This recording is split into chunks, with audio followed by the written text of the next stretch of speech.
They're gonna do the toss on the Toss pitch. here, okay. But face this side. I will cover from there. Like this. Okay. My protected area. Yeah. Okay. We probably need to be Off of the wicket, yeah. Yeah. We can go to that side. That side of the pitch. They can come from this line. You can step anywhere behind. It's fine on the pitch. This is where my protected area starts. So you can step here. It's fine. You can take the toss anywhere here. It's fine. Thank you. So do you want us on that side and then him on this side? Is that, or do you guys want to be? The sun is here. Let it shoot from the sun. Okay. I want this way. Okay. Then they can stand here. I don't think we can do that way, Do Ali. you want? So Do you want the umpire? So if you can film from this side and we go across. We can if we're going One to minute. toss down at the other end. We can do that always as well. So you mean okay like this. Just for me. Hold on, I guess. Just 1 minute. Just 1 second. We need to be on here. Give us 1 second.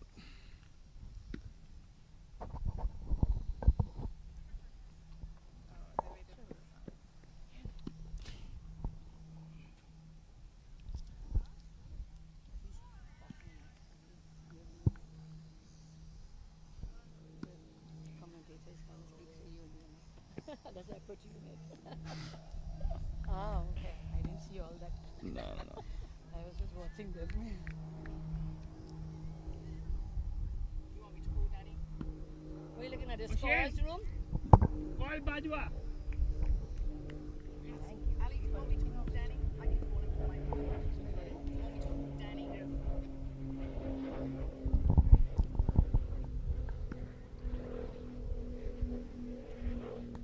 We're going to come out 3 minutes, so we don't have to be waiting until we get 3 minutes. He's coming out and सही भाई बाजवा साहब को बोलने के ready है चले उनकी call आ गई है बाजवा साहब को बोले मुझे कॉल करें won't tell you too early. Just adjust your feel if you're feeling me on the Okay, spot. okay. Oh, it's going to be like that buying time. okay You let me know. If we come in early, like the first game, we came in very early. Hello and welcome, ladies and gentlemen, to Pearland, Texas. We're at Musa Stadium for this final of the USA Cricket Women's Nationals here in 2023. We have the Southeast Central taking on the West. I have the two umpires with me alongside the two captains for today, ready for the coin toss. And Ritu Singh has the coin in hand, ready to give it a flip. Heads is the call. And it's going to be a head. It's going to be a head, and Sindhu Chihar says won the toss, and she'll bowl first. And Sindhu, if you could just join me right up here. Sindhu, you won the toss. You chose to bowl first. Why exactly is that? That's been working for us. I think all 4 games now we've chased, and it also works better knowing what's on the scorecard and go out there and chase it. Well, your side is undefeated coming into today. What do you think has worked for you guys really well? Well, I think everything has been a close game, and just shows that how talented all the 4 teams are. It just worked out for us, and hope that we go there and get that one last win today. Well, best of luck for the competition today, and best of luck for your side. Thank you. Ritu, if you would join me here in the middle. Didn't win the toss today, but had you have won, what would you have liked to do? I'd like to bowl first, but I think batting first works too. So what do you think is the key for your side, batting first? We've seen some totals be chased down. You played them yesterday, but chase the total down. What do you think is the key for your side today when batting first? I think we just need a more aggressive power play. Other than that, I think we did a good job scoring throughout the entire game. And for bowling, obviously fielding, we need to be on top of the game, take all our catches. Well, thank you so much. Best of luck to you and the rest of your side. And we'll see you guys out to bat first. So that is the word from the middle. The West, they have won the toss, and they've elected to have a bowl.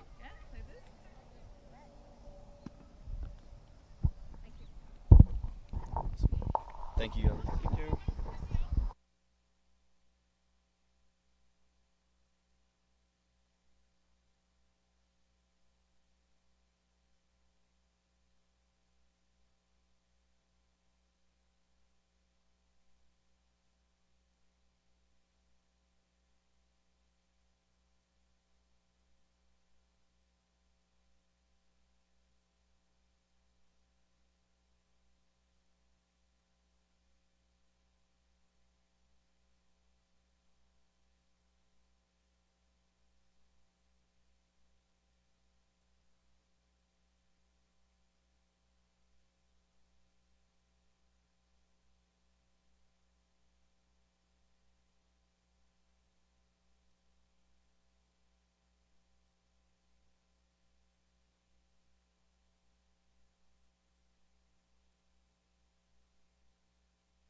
Hello, ladies and gentlemen, watching all around the world here for the 2023 USA Cricket Women's Nationals in Pearland, Texas.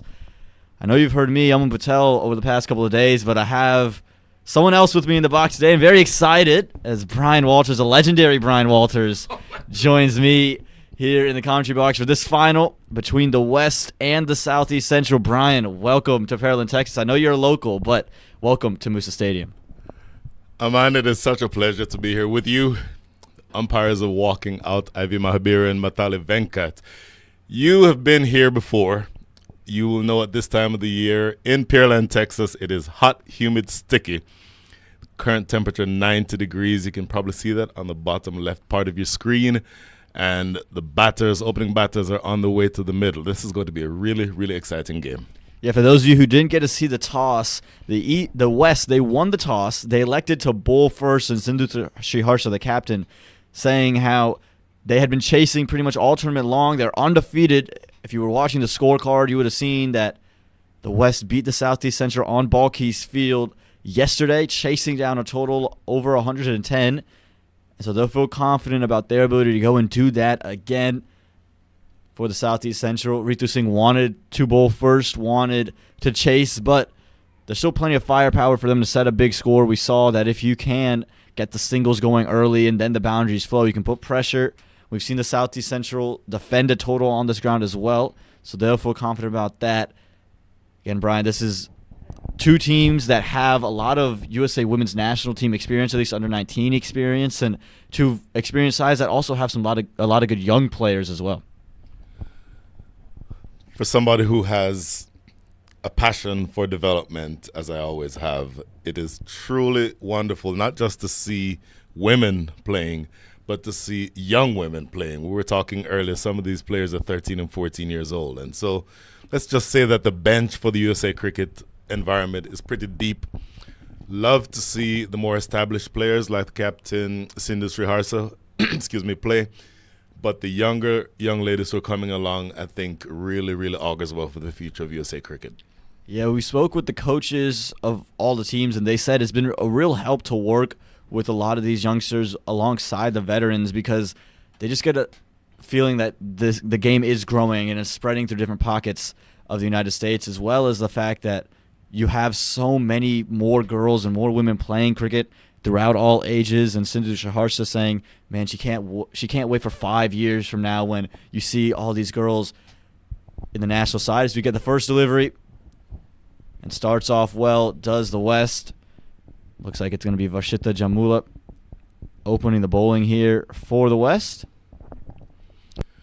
Right arm over the wicket, bowling to the captain, Ritu Singh.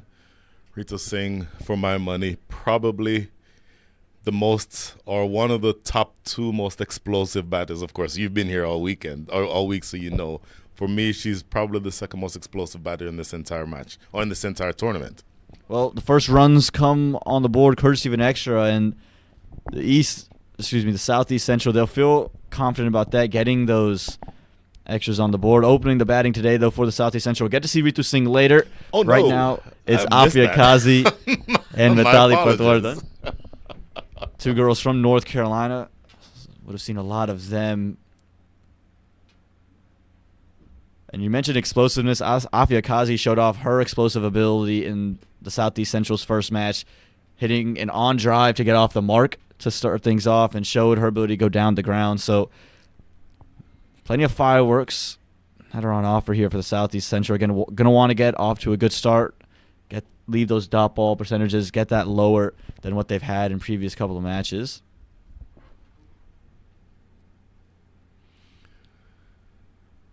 So, of course, we're still, it's the third delivery of the innings. We're inside the power play. Have a lot of people, Aman, who have started watching cricket, have taken a little bit more of an interest in the sport because of, for one, the prominence of Major League that just ended early this month. I'll make that late last month. And so I'll say more after this ball. So one thing that for me is always very important is to have the USA community have a much more open and welcoming mindset when it comes to introducing new fans to the game. And so one or two new fans who I know are watching right now will be wondering a little bit about what things are, and we'll try to do our best to help explain to both the cricket fans and the non-cricket fans what's going on. Well, for all the non-cricket fans, it's been a brilliant start for Rashida Jamula. She had only given up that one wide, but she stayed close to stumps, and from there it's hard to operate as a batter, especially with the double nature of this wicket where some deliveries have stayed a touch low. It's hard to go across the line. And we've seen the bowlers who have stayed close to that off stump find real success. This one, though, Fuller will be put down the ground for one. So the first run on the board for Afia Kazi to close out the first over. Make it 2 without loss there, Brian. And again, we talk about dot ball percentage is going to be the key here for the Southeast Central. Going to want to get off to a better start than this throughout the rest of the power play. Sure. So power play, of course, the first 6 overs, the first 36 legal deliveries. Within those first 36 legal deliveries, you can only have 2 fielders outside of that circle. There's a circle. It's not really a circle, but for argument's sake, let's say it's a circle going around the middle of the pitch. And only 2 fielders are allowed outside. So you still have 30 more balls where that field restriction remains in place. Typically, it's a time where the batting side can take advantage and score heavily. So to only come out of that first over with 2 runs, one of which was an extra, is a credit to the West.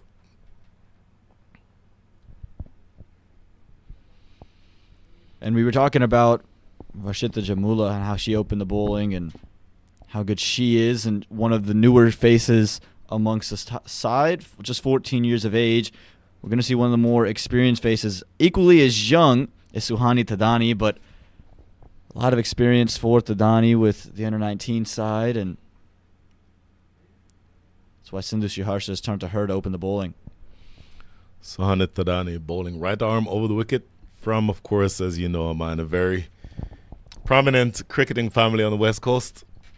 Her brother Dev Tadani features in the minor league system, young pace bowler. And by the way, not a bad commentator. Several years ago, he joined me on the mic in Florida in the matches.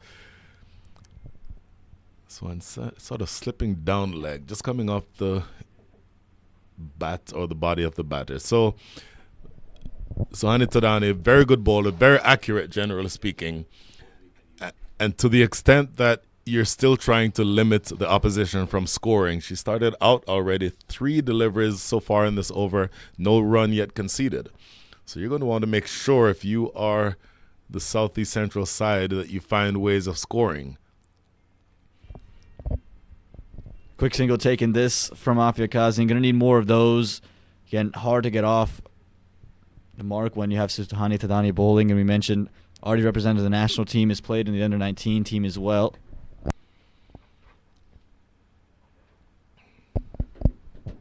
Mitali Partuarda now will get her first stay in the middle and was a reserve on that under-19 team that featured in that inaugural under-19 Women's World Cup.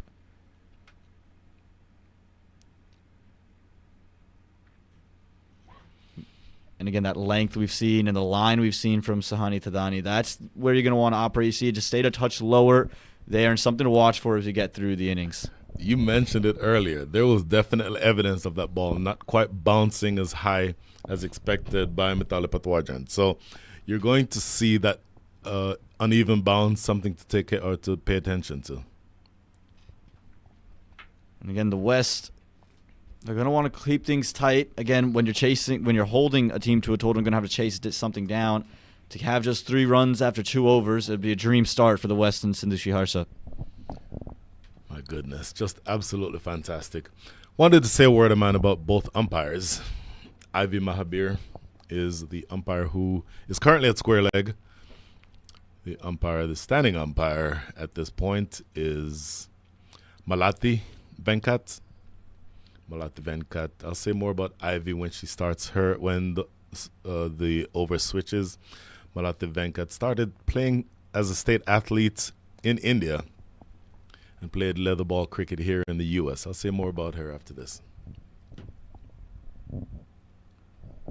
Well, Afia Kazi wanting to get things going, gets it over the top of the infield, and it'll be the first boundary Really, really close to that mid-on fielder, but just enough on it for Afiakazi to get the first boundary of the innings and get things going for the Southeast Central. Good shot, lofted down the ground. Of course, there's never going to be a fielder directly behind the bowler.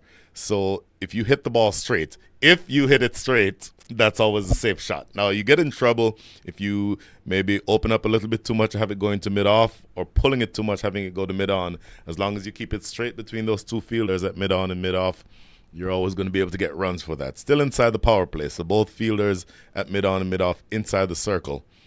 And so the first boundary of the day. It'll be a real confidence booster for Afiakazi again. A naturally aggressive batter. As this one's driven, but again, just finding the fielder inside the ring. It's something we've seen a lot of, trying to go through covers. Been a struggle to pick the gap in that cover region inside the ring. You know, just for a split second, I thought she was going to go for another aggressive shot. She changed the shot just at the last second to keep it on the ground. So for me, that's evidence of good awareness by Afiakazi. This one, an aggressive stroke, is going to land safely inside the ring, just over that fielder at short cover. Again, you can see the intent from Afiakazi is not to let the game come to her, but she's going to go and put her impetus on this innings early. Well, after the first 2 overs, you had 3 runs. So that automatically puts you in the position where you're looking to accelerate. And so trying to switch some of that pressure back onto the bowling side is Afiakazi. You mentioned that she's a very aggressive batter. Looked really good so far in the first 3 balls of this inning, of this over rather. So 5 runs already from the over, which is, with 3 balls to come, that's more along the lines of what you'd be looking for inside the power play overs.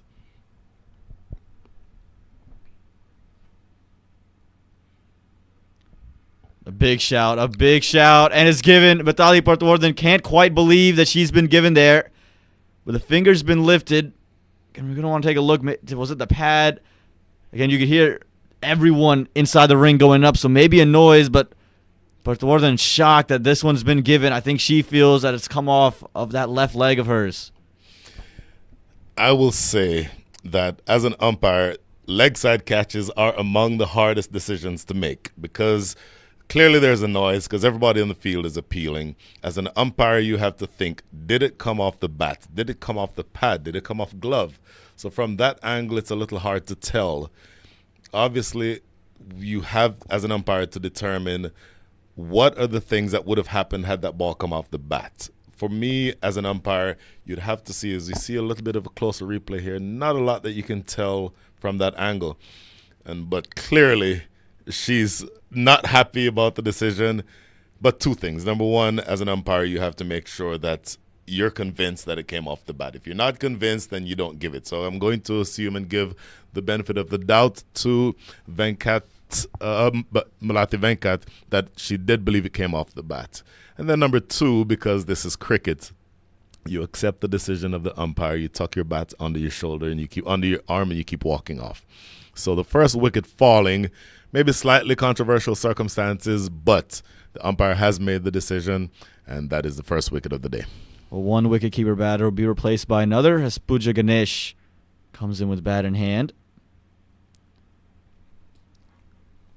And then Pooja Ganesh, another one of those youngsters who is just looked at as someone who can really make some noise. Just 15 years old, out of Chesterfield, Missouri. Has already played for the USA Women's Under-19 side. And again, you talk about explosive hitting. She's someone who, if she gets in, can do just that. But a dream start here for the West after that initial boundary, and looked like Afiakazi was getting some flow. They pick up a wicket. And a good comeback here for Varshita Jambula. Not phased by that initial boundary from Afiakazi. Just stuck to her guns, kept it on stumps, kept it on a length, and that'll end the 3rd over. It's 8 for 1.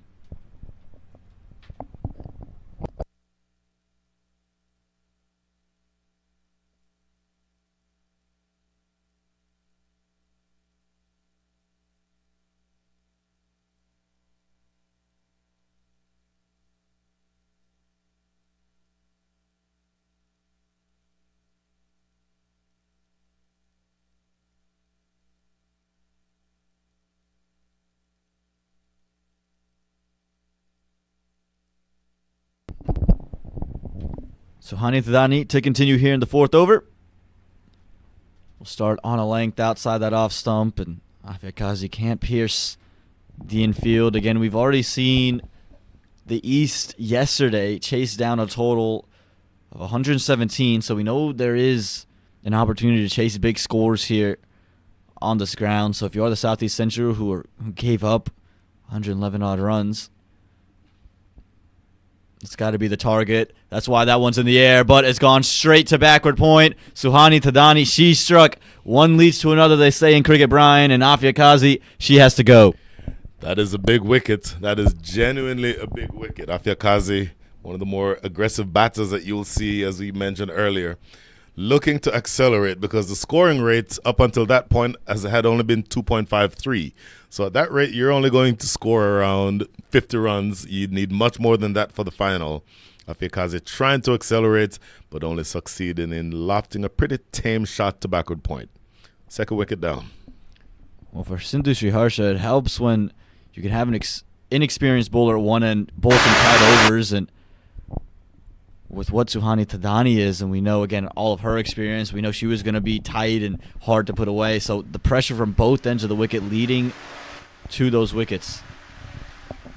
Well, when I was growing up watching cricket back sometime in the late 1970s, they used to say great bowlers hunt in pairs. And when you have two bowlers who are being not just accurate but frugal, it becomes really difficult on the batting side.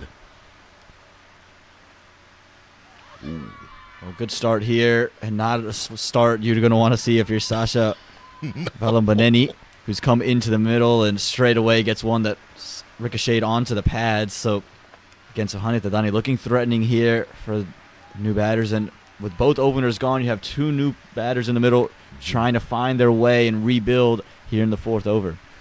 Well, she's bang on target. I think what might have saved the batter there is that she came forward. Looking to come forward again, but just beating that outside edge. Again, in the channel, we've seen the West being real consistent in that area on a length. And again, with two wickets already down, there's already pressure. Only 8 runs, so you know you have to score. It's just not a place you want to be if you're the Southeast Central. Not a place that Captain Ritu Singh would have envisioned for her side, having to bat first. Oh, my goodness. 2.18 runs and over at this stage of the innings. And that just went down because that's another dot ball. So really accurate bowling here by Suhani Thadani. I mentioned earlier that what might have saved Sasha Vayabaneni, I hope I just did not slaughter that name, but what might have saved her was that she came forward. But Thadani is getting that ball exactly on the right line, on the right length, asking the right questions. This one is pushed into the offside. Chance of a single. Chance of a run out now. Has she made her ground? It looks like she has, just barely there, but nearly the mix-up that the Southeast Central would have not wanted. Take a look at this, Brian. Oh, my goodness. You see the hesitation after she played the shot. That's what pressure does. It causes you to be unsure. So she takes off, realizes that there is not a response, and it's going to be close. Oh, my goodness. The umpires only get one shot to look at it live, and they don't get the benefit of the replays that we have. I'm thinking that one might have been out, Aman.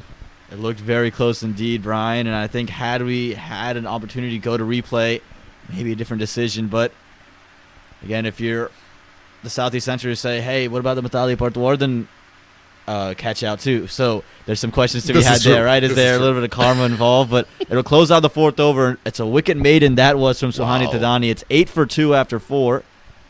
And a dream start for Sindhu Sriharsha in the West. Oh, my goodness. The West is tightening the screws. Aman, as you know, I'm only going to be here until 11:30. And I was thinking that I'd only see the first innings. At this rate, the whole game might be finished before I leave. Well, you know, Giovanna Arras would like to see that happen as well. She's the new bowler into the attack. The player of the match in the first match for the West yesterday. This time down the leg side. It's going to be wide and unable to be kept down from Captain Sriharsha behind the wicket. So a welcome couple of extras there for the Southeast Central. Oh my goodness, you've gotten 2 runs from that one delivery. Believe it or not, extras are constituting 30% of the runs that you've scored in this inning so far. It's not a stat I think either side will be happy about. I think when you put it in some context there, the West won't mind it too much with only 9 runs on the board. Right. Boy, this is really good stuff from the West. Look, you get through the power play. As a bowling side, if you restrict the opposition to somewhere around 30 or 35 runs, you're happy, especially if you have a couple of wickets. The Southeast Central is 10 for 2, and we're into the 5th over. So there are only 11 deliveries remaining in the power play, and this makes such a big difference. You're absolutely building pressure here if you're the West. Again, onto the bat, but nowhere beyond short cover. It's just been a struggle to get up through that cover area for most of the batters throughout this Women's Nationals. And again, not something you're going to want to see with the Southeast Central. Going to need to put some runs on the board now. You mentioned it, just 10 runs here in the 5th over. Sindhu Sriharsha hasn't looked to extend the field. Just kept everything tight. This one's pushed into the leg side, but again, from short cover to short mid-wicket, the ball's on a string at the moment, Brian. Oh, my goodness. It is good bowling, absolutely good bowling, but to the point that you just raised, man, it's absolutely accurate attacking sort of field setting. Nobody's in the deep except for one fielder. In fact, the fielder at mid-off is just inside the circle, but everybody else is close to the bat with the exception of deep third. This one, though, hit powerfully through the offside. They'll get 1. It's well done to be kept to just 1. Had that one squeezed through the gap, it probably is going to be 4. But this is, again, the West showing not just with the ball, but also in the field. They've been really tight, not going to give anything away to the Southeast Central. My goodness. For most cricket teams, your best fielder is going to be a backward point. And I think you saw evidence of it there. That was hammered. That was probably one of the hardest hit balls of the innings, only resulting in a single. Good piece of fielding. This one down the leg side again. It is going to be wide. So, again, they'll take the freebie there with the Southeast Central. Any run is valuable to them at this point in their efforts to rebuild. And, again, want to get to triple digits, you would have to imagine, and put that, final runs on the board kind of pressure on the West. Well, your 2 delivers remaining here in the 5th over. Your scoring rate is 2.57. At this rate, you only get to 51. To get to triple digits, you'd have to go run a ball from here. So run a ball right now feels like something that is so unattainable because of the pressure that the West is building. They've done a really good job, again, both from the accuracy of the bowlers, with the exception of a few wides here and there, and then aggressive field setting and accurate field setting, because it seems like the ball is just going right to each fielder. So it's really good captaincy so far by Sindhu Sriharsha. Ooh. And how about that from Giovanna Ross? Not the first time we've seen it in the Nationals here. And again, not going to give up an inch and just testing to see if she was going to go for that run out at the non-striker's end. That's all the Southeast would have needed. As if things aren't going bad enough already. This one digs out of Yorker. Pooja Ganesh. It's a brilliant over from Giovanna Ross in her first. Just gives up 4 runs, and at the end of 5, Brian, it's 12 for 2. Absolutely amazing. I've tried a couple times to talk about the umpires. Maybe I should just do that now before we lose the opportunity. Umpire Malati Venkat started playing leatherball cricket in the U.S. starting 2 years ago. She lives in Atlanta. She is the USA Cricket Volunteer Women's Coordinator and has been involved in cricket for a very long time. Really, I'll tell you this. To be able to have the final officiated by 2 female umpires, I think is a credit to the development of our sport. And I also mentioned that the umpire who is now standing is Ivy Mahabir. Ivy Mahabir, originally from the island of Trinidad and Tobago, so my part of the world.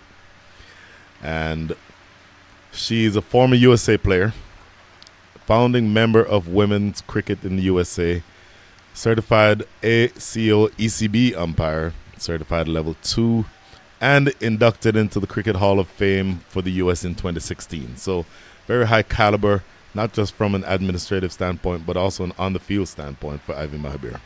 Well, speaking of high caliber, it's from one bowler to another. Sani Vagela, someone who has really made a name for himself, just 17 years old from California, but she's already played for the national side, for the under 19 side, and then talk about the women's 60, a member of the Guyana Amazon Warriors.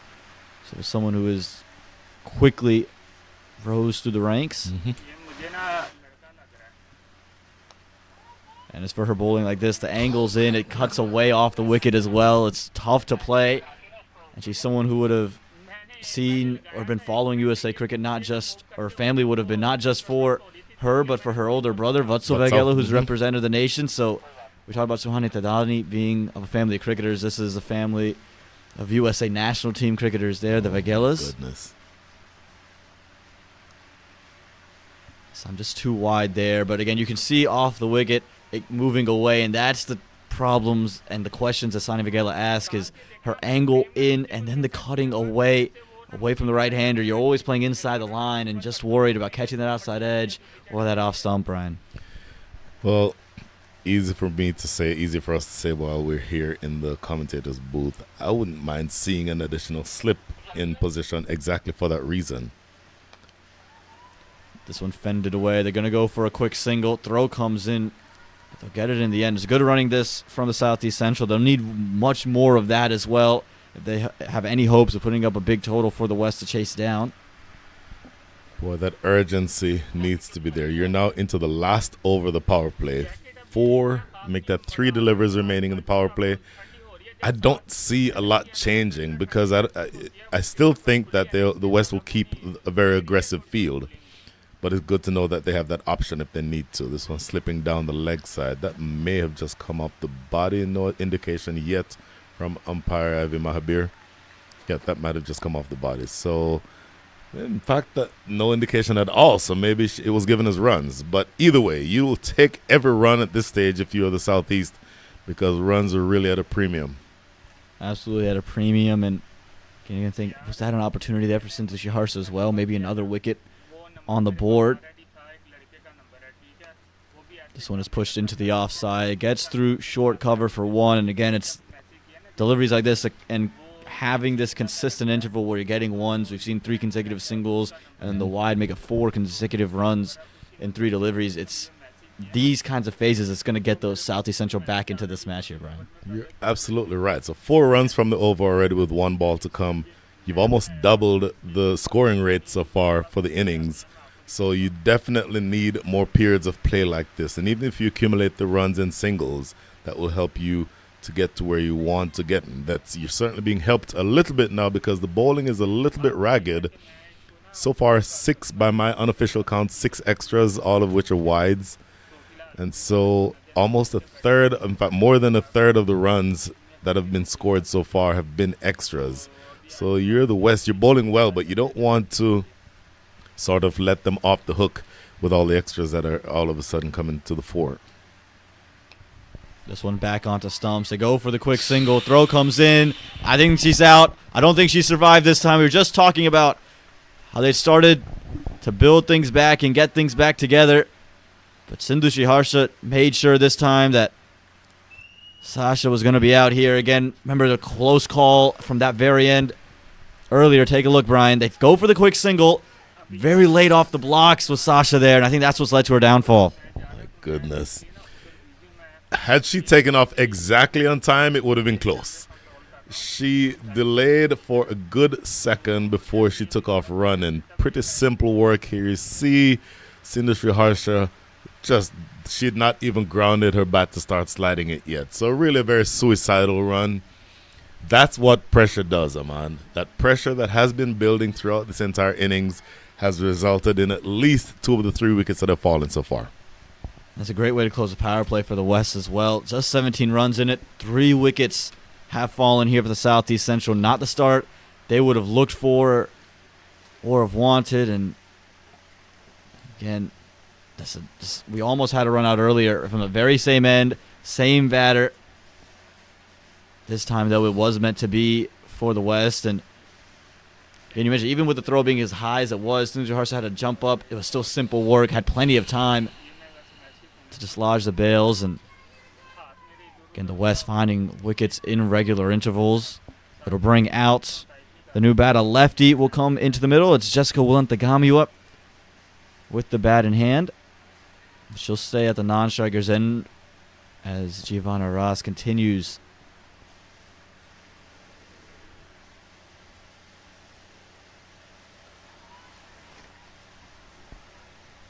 Late call of a wide there from the umpire. And speaking of Jessica, again, someone who's vastly experienced, and we saw the Southeast Central in a similar position in the very first match that they played, and then Jessica comes in, switched 23 off 30, was a real linchpin in that innings, got things stabilized, kept things until the 16th over before she went, and that allowed the team to accelerate to 106. So someone that can just have a mature innings and get her side back into the match. A rear guard action is needed. You're 3 down, only 18 runs on the board. I have a question for you, Aman. Ritu Singh. I would have thought that I thought she would have been opening, so I was wrong there. But 3 wickets down and still no Ritu Singh. Why do you think that is? As you see, just an under edge here as a scamper for a single. I think, there's a mix here of obviously, yes, you want to win, right? It's a competition. You want to win the Nationals, but also it's a selection camp. You want to give opportunities to every batter. Ritu has opened, I think, the previous 2 matches that they've played, and just want to give some opportunities to everyone in the squad. And I'm sure if a wicket were to fall now, Ritu Singh would find her way out in the middle as well, getting an explosive bat in her own right. And I'm sure we will go through today seeing Ritu Singh with the bat, and then later today with the ball in hand as well, showing her off break. We'll get to see the first signs of Jessica here today with bat in hand. Going to have a tall task to get her side back in the match. Oh, what a beautiful looking stroke. I'm biased because I'm a left-hander. There is, for me, nothing better than seeing a left-hander on the front foot driving. Whether it's through the covers or a straight drive like this one was, really elegant looking stroke. It went for no run, but it's still a beautiful stroke. So we know you're going to be a big fan of the Nicholas Puran innings, and then also going to be a big fan of like a Smriti Mandana in international women's cricket as well. 100%. Oh. Again, look at that run down to third man. So we got a task for everybody watching. You can go follow Brian on Twitter and send him, if you're a lefty, go send him your practice strokes. Don't have to even have a ball. Just show him the high elbow shadow batting that you have. Just send him, flood his inbox with videos of those. He'll enjoy it. I promise you I will love it. Absolutely. If you go all the way back to somebody my vintage who actually saw the very back end of Garfield Sobers playing. As this one's taken into the leg side, the first real signs of aggression in quite some time. It'll lead to 2 runs there. It's Pooja Ganesh who's done it again. We've talked about she is someone who can flip a gear and move into the next one, and we'll see if she has decided, okay, it's time for me to start to get things going and bring my side back into the match. I really love the commitment to go for the second run. That commitment was there from the second that they played that shot. There was no hesitation. They need a lot more of that. This time pushed into the offside. No run on offer. Short cover. Cleaned it up. Again, been hard to score through that area. And it's been another tight over here for Giovanna Ross. Just giving up 5 runs in it. So make it 6 runs in that over. 7 overs gone. It's 23 for 3.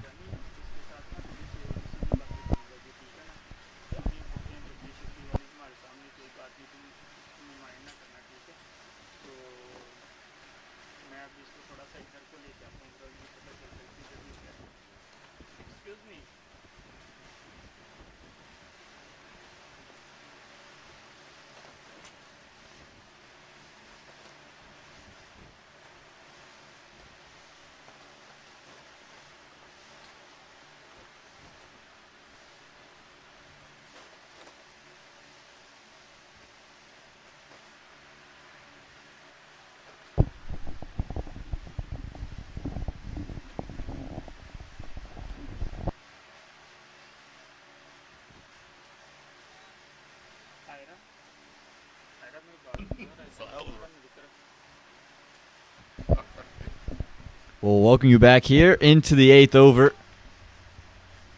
And a tall task here for the Southeast Central to get themselves back into this match as we see Swati Singh come into bowl here. So our first signs of spin from the Pearland end of the ground. Start on the legs and well tucked. We saw this a lot from Jessica, the ability to play behind the wickets almost and just run things into little pockets of the ground to find ones and twos to rebuild an innings. It's so important to look for those opportunities to get singles. Once again, not to belabor the point, but you're only scoring at the rate of 3.2 runs and over. So every opportunity that you get to get those ones, and of course the left-hander will always be at a slight disadvantage facing the off-spinner. So good that she was able to work that away for a single. Well, good delivery this. Has Sindhu Harsha done the work? Again, how quick were the gloves there? Pooja Ganesh just able to get back behind the line, but asking all the questions here of the West. It's interesting. It's not often that you see an off-spinner go past the outside edge of a right-handed batter. But that's exactly what happened here.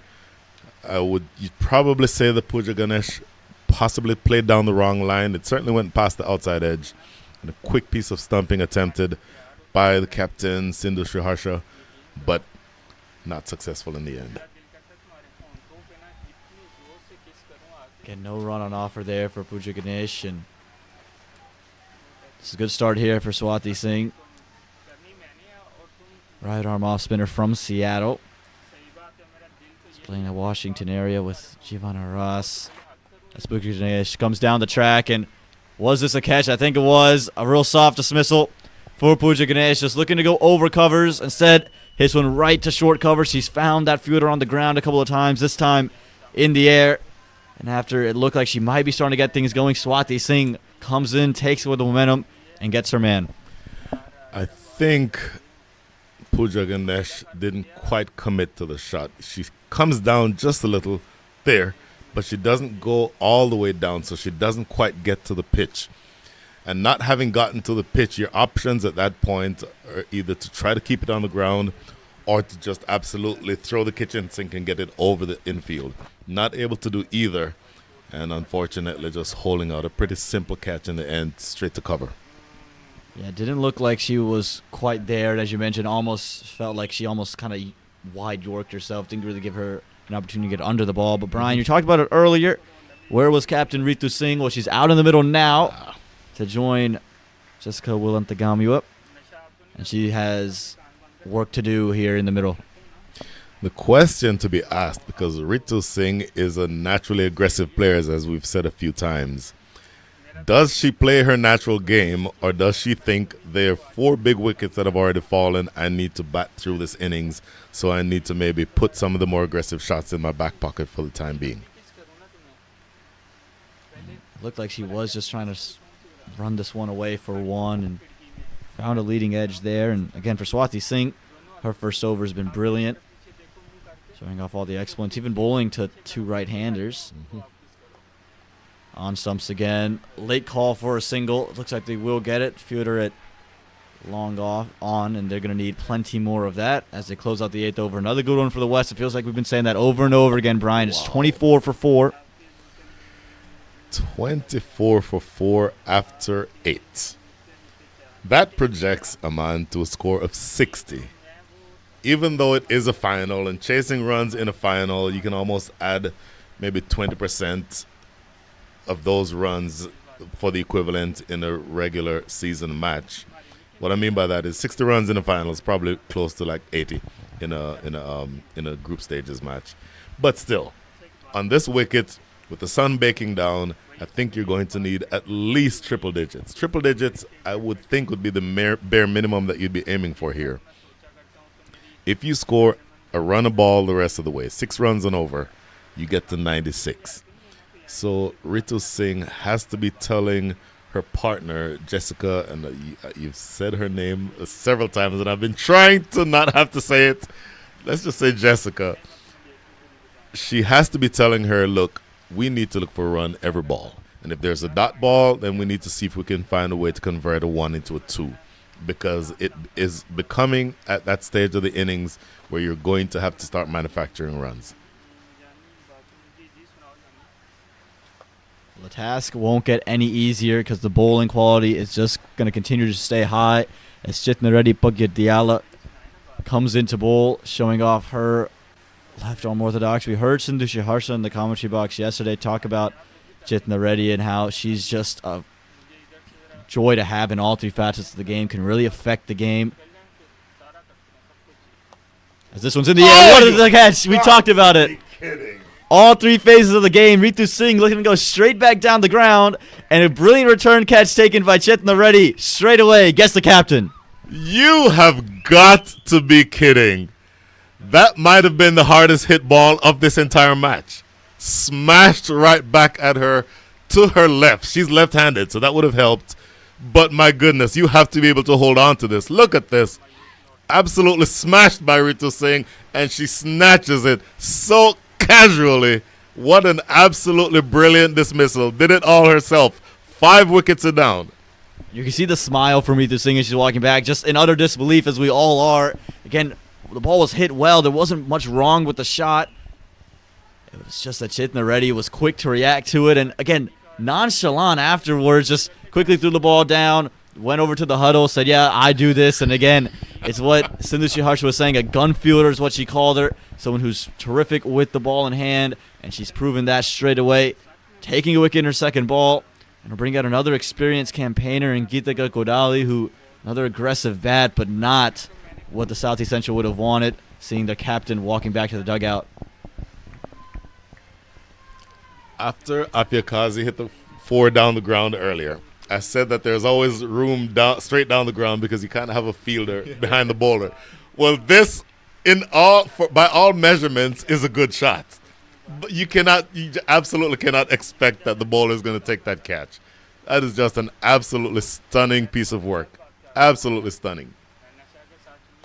This one dragged down and pushed down the ground from Geetika Kodali. And the two in the middle, they would have played a lot of cricket together, whether in the South region or just in tournaments all over the country. So they would understand kind of the situation, how each other want to play.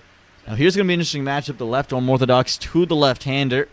Do we see Jessica take a little bit more aggressive approach now she has the ball spinning back into her?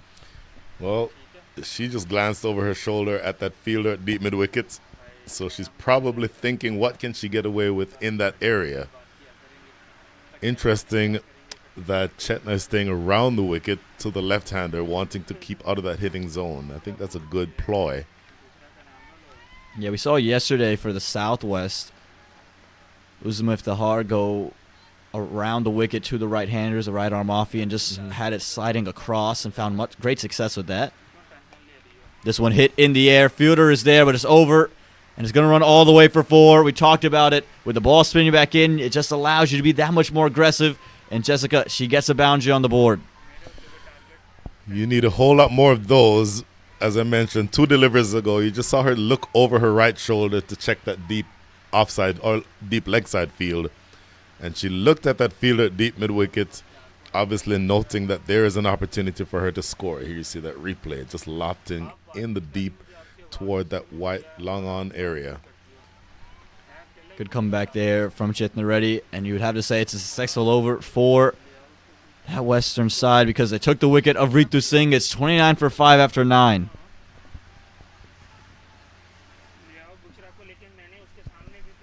Brilliant catch, Brian. And again, look at this replay here. This is the 4 that we just saw hit.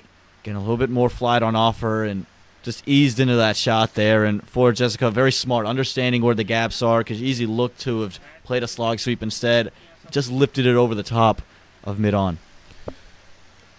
What you're trying to do as a bowler, if you're going to bowl left arm orthodox to a left-handed batter from around the wicket, what you're trying to do is get it in towards the leg stump. In other words, you're not allowing any room. This one was a good enough length, but it was a little bit too wide. So that afforded her the opportunity to swing for the fences and get that leverage to be able to get that shot away. Swati Singh continuing. Start off to the right-hander. Bowled well to the right-handers. Took a wicket. Only gave up 2 runs. Offie from Seattle is going to want to try to make one more inroad into this order. Comes down the track, does Godali. Didn't quite get to the pitch of the ball. The single will get there in the end. Direct hit would have been really close, Brian. Not what the Southeast Central would have wanted, but it ends up being safe in the end. It was Gitika Kodali's call. The ball is directly in front of her. She took off late on that. And I think you're exactly right. Had that been a direct hit, she very well could have been walking back to the pavilion. So she can consider herself lucky there. This time again in the air. Fielders won't get there. Be short of a long off fielder. Again, I think it's very smart. It didn't look like she was looking to take it to the boundary, just looking to chip it over the infield. Again, showing off the experience there is Jessica.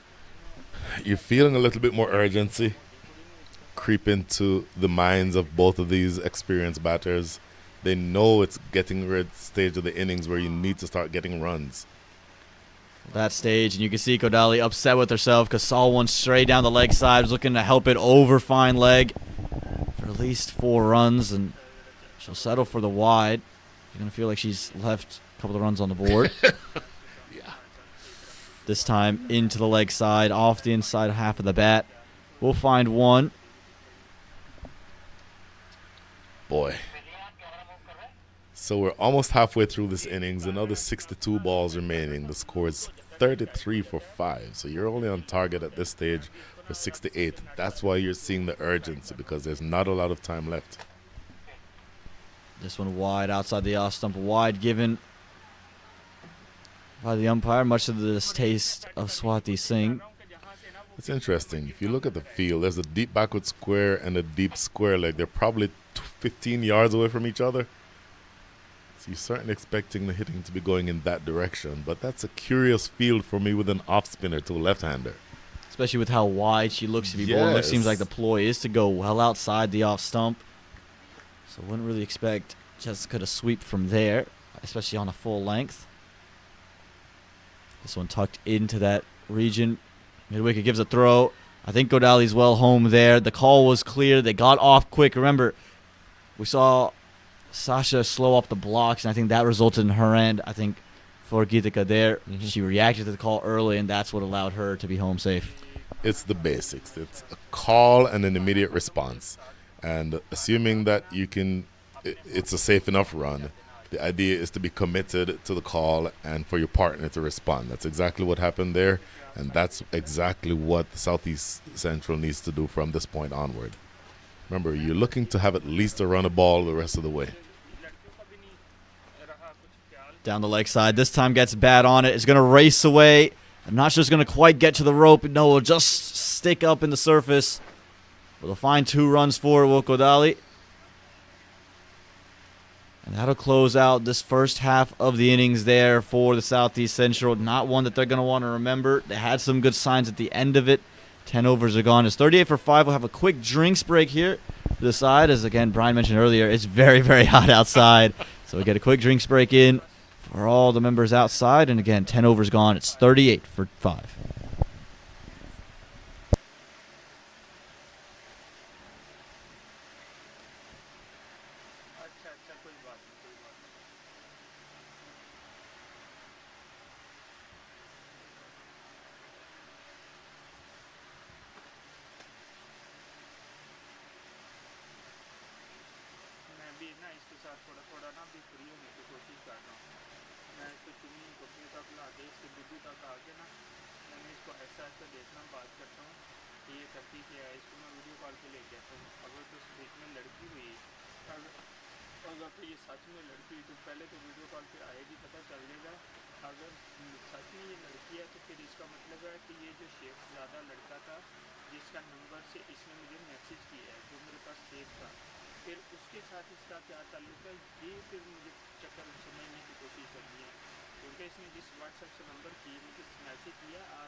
ना room open करके ना ले लानी है इसका proposal दे देनी है propose करते ना चुनियों पत्नियों का देखते हैं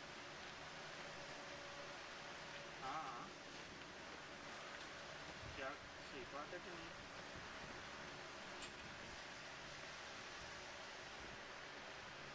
हाँ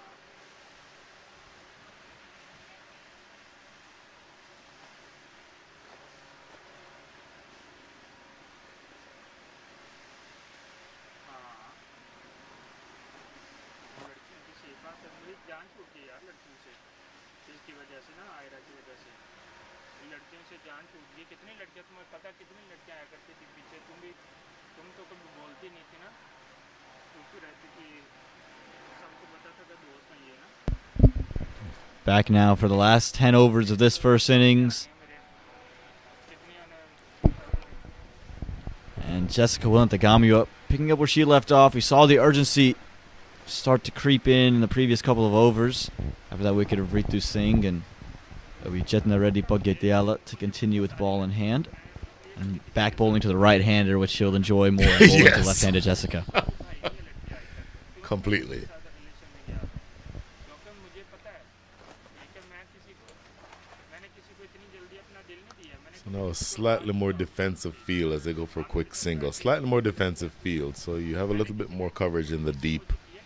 And particularly with the left-hander on strike, now you'll see deep mid-on, dropping back to long on, and then you see deep mid-wicket. So you're definitely thinking that she's going to be looking to go big over the leg side, which is certainly not unexpected with the left-hander.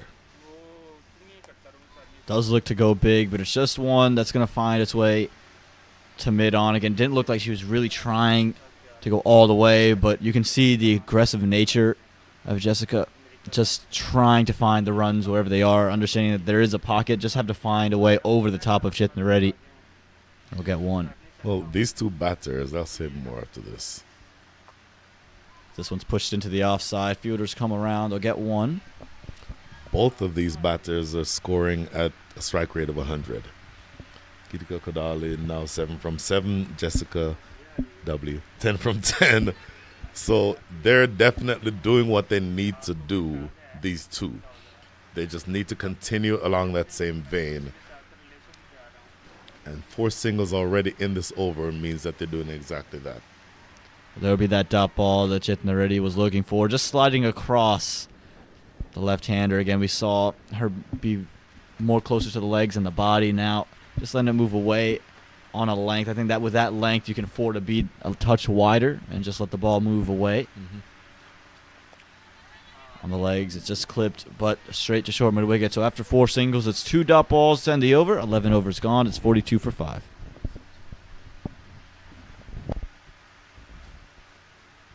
मैंने इसलिए देखो ना नशा मैंने इसलिए देखो सब लड़कियों के सामने भी देखो मेरी बीच में डीपी लगी हुई है इसी की ठीक है मैंने कोई भी चीज़ जो है ना मूव नहीं की है मैंने कोई किसी चीज़ को भी मैंने चेंज नहीं किया है जब चल रहा हूँ इसके साथ चल रहा हूँ दिल से चल रहा हूँ 42 for 5, Aman. If we were looking for that elusive 3-figure mark, फिर मुझे किसी और लड़की की क्या 7 runs and over from here gets them to 105. 6 gets them to 96. So, not to keep belaboring the point, urgency has to be there. And if you can hit big, wonderful. But if not, you absolutely have to find a way to maneuver the ball into the gaps and sprint singles. That really is the order of the day from here for the Southeast. Spin to continue for the West as Kodali gets one into the offside. They'll come back for 2-0. They'll settle for 1. Brian, you were calling for the 2 here from the booth, trying to persuade them out there in the middle as we see Chitna Prasad come in with ball in hand. So the coaches will tell you, sprint that first one hard. And mid-off, make that long off, had probably 10 yards to make to her left. She's a right-handed thrower. All of those elements to me would have meant that 2 runs should have been there for the offing. Now the off, you'll get a look at the left-handed Jessica Willent-Tagamio. And for Jessica, you can see that they've moved a short third in place. and runs it into that similar area just for one. And again, with that delivery, you might have just thought she would look to be a touch aggressive, but maybe the smarter play with the wickets as they are. Yes, that is the conservative way of doing it. With 53 balls remaining, if I get a short ball like that, I'm swinging for the fences. I'm sorry. But that's followed up with another dot ball. And so you're looking at a situation now where runs are really going to be very hard to come by. Well, there you go. A short one hit up into the air. We'll just find one to long gone, but you can see the aggressive nature. And look at this. Off the overthrows. Will come back for two, Brian. Well, will they? Or will they? No, they won't. It looked to be an interesting decision to go for two off the overthrows. It was still inside the ring. The underarm throw on target. And that's the end of Jessica Wulantagami that's the end of Geetika Kodali as she looked to come back for two. Looked like she was just starting to get things going, and these two had a little partnership brewing, and trying to go for that extra run has ended up costing the Southeast Central. Tell me if you've heard this rule before. For me, it's the oldest rule in cricket. Never run on a misfield, especially not a misfield inside the circle, because the dynamics are such that the person who misfielded the ball can easily recover. You, as somebody who's running, now have to turn around 180 degrees to try to make your crease. Or you're sprinting from the other end and you don't have enough room to get there. So, this sometimes, yes, it's a selection tournament, but it's also a learning opportunity. And so for these younger players, and maybe even for somebody who is experienced as Geetika Kodali is, you don't need to help the opposition take your wickets. Force them to take the wickets from you. You don't need to help them. So unfortunately, 6 wickets are now down as the experienced Geetika Kodali has to take a seat. 8 from 9. How about that? 6 wickets down, as you mentioned, as Chantel Stewart will find her way out into the middle. So 2 left-handers in the middle. But we were just talking how these two are building a partnership. They started to understand, and you could understand the intent of trying to run 2 and trying to take advantage of every opportunity. But again, it went maybe 20 feet over to the left of the wicket there, Brian. Not really a big opportunity unless you were already halfway down. Felt like it was always going to come up short. Sindhu Harsha did the rest. And now you force a new batter to have to figure out the wicket. These two had figured out each other and have figured out the way they wanted to play. Boy. Just as you're starting to rebuild there, not what you would have wanted. And Chitna ready. She's bowling well. Nearly squaring up. Chantel Stewart there, who's looking to hang on the back foot. 12 overs will pass, and the West, they'll claim another wicket. It's 45 for 6. Whew. Just 2 runs coming from that over there, Brian, and of course that wicket, and 3 runs in the wicket coming in. Running between the wickets is such an integral part of the game. There were 2 instances in that last over where there's an opportunity to improve the running. For me, the very first delivery should have been 2 runs, but they were a little bit casual and ended up settling for 1. And then, obviously, going for that second run off the misfield on the 4th ball of the over is ultimately something that was suicidal. Again, Chitna ready. It's really found a way. She's wanted to bowl to the left-hander. It feels like she's willing to let Jessica cut. Doesn't want to let her take it into leg side. So on that length, sliding across. This one, a big swipe into the leg side, but it's led to the release of the leg pole. And just as these 2 batters start to find rhythm, the West take both. This time, Chitna ready with her 2nd wicket of the day. And my goodness, the Southeast Central, they're 7 down now in the 13th over.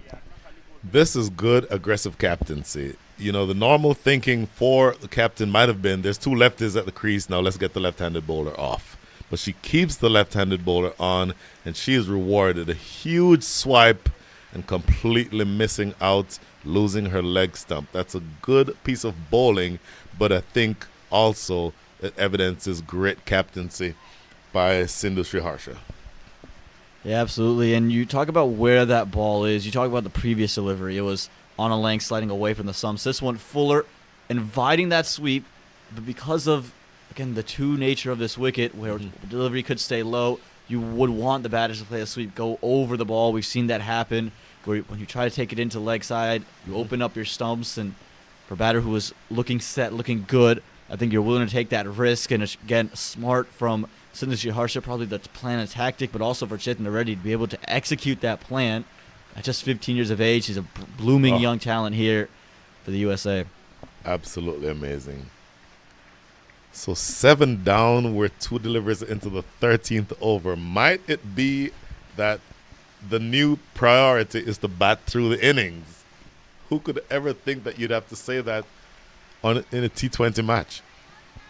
Well, the new batter out in the middle is Bhumika Badaraju, a rising young talent in her own right, known for her exploits with the ball in hand. We're going to see her spin later today, but right now, as you mentioned, she's about surviving these last 7 overs. Wow.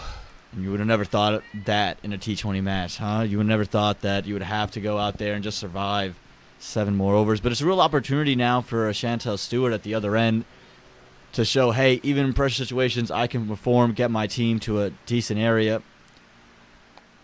So I think that's another way you got to look at it if you're any of these players. When you have Chetan Reddy bowling as well as she is, if you're able to just stick in, survive, and score, you might just turn some heads. Thing is, look how she's tossing the ball up. She's inviting. She's begging them to go for the big drive. This one she pushes through a little bit more. But I like the fact that she's changing her trajectory. Some of them she's pushing through. Some of them she's tossing up. Amazing that for a 15-year-old she has that presence of mind to be able to show that many different varieties as a spinner. Look at that. Tossed up and no run on offer. Just the 1 run off that wide. A wicket coming in it. 13 overs gone. It's 46 for 7.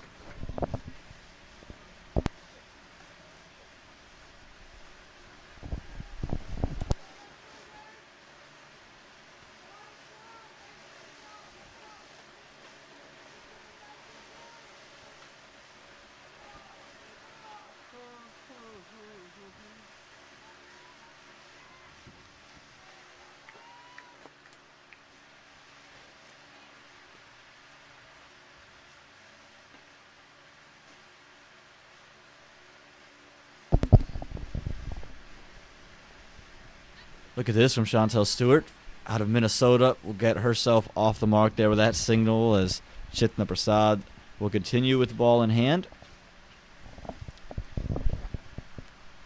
So allow me to put my development committee hat on. Cricket is a wonderful sport. You and I both know that. Cricket in this country is primarily played by people from South Asia. So anytime you have somebody like a Chantel Stewart, like a Izzy Slade-Jones, who we talked about earlier, people who are not necessarily from cricket-dominant cultures, who are being able to represent their communities in the sport, in the tournament, as high profile as this one. That's something that is really important to me, and I think augurs well for the growth of the game in this country. Yeah, it's good to see it growing in different sectors of the country and different communities in the country, and I think that's the greatest way to get eyes onto the game, and then also increase the talent pool and get more people from different cultures playing, because there's different styles of cricket. You see it internationally. Not every single country plays the same way, and that's the beauty of having different cultures, as this one ends up a wide. You're absolutely right. And to the extent that, look, this is a large country. It's 330 plus million people. The cricket community is a very small slice of that country. Anything that we can do to extend into the other communities, that's another consecutive wide, anything that we can do to reach into those other communities is something that I think cannot help but aid in the development of the sport throughout the country. It's just something that I personally am very passionate about, and I absolutely love to see it happening. This one hit into the offside. It's well struck there from Chantel Stewart, racing towards a boundary. Won't get there. And they'll come back for 2. Going to have to hurry and will make it in the end. But again, Chantel Stewart showing her ability to go down the ground when aerial over covers. So a good shot there. maybe some pressure release as well as you see a couple of runs start to flow. Very much so. I like the fact that she was aggressive playing the shot. Now, I'd also like to see her aggressive running between the wickets because it was almost a one and then stop and look where the ball was. There's more aggression. Firmly struck into the onside. Is going to get all the way to the rope for 4. You talked about it, Brian. More aggression this time. Struck even more powerfully. And a good comeback here for the Southeast Central. Struck along the ground. Powerful stroke. Racing across the ground. You and I were walking across the outfield earlier. We thought that the grass is a little thick. But that raced all along the ground. And that fielder, deep mid-wicket, could not get around in time. Good stroke. Again, another wide here for Chitna Prasad. Just struggling with the line, and that's also what the pressure of scoring runs and hitting boundaries will do. It makes a bowler rethink the way they want to attack a batter. Don't you look see it now. here. You just see an adjustment. Actually changes the angle.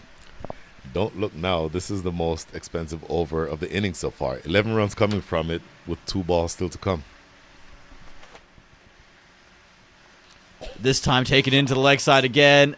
It's well done. Backward square keeps it to just 1. That was struck very, very firmly. And Chantal Stewart, she's showing off the power.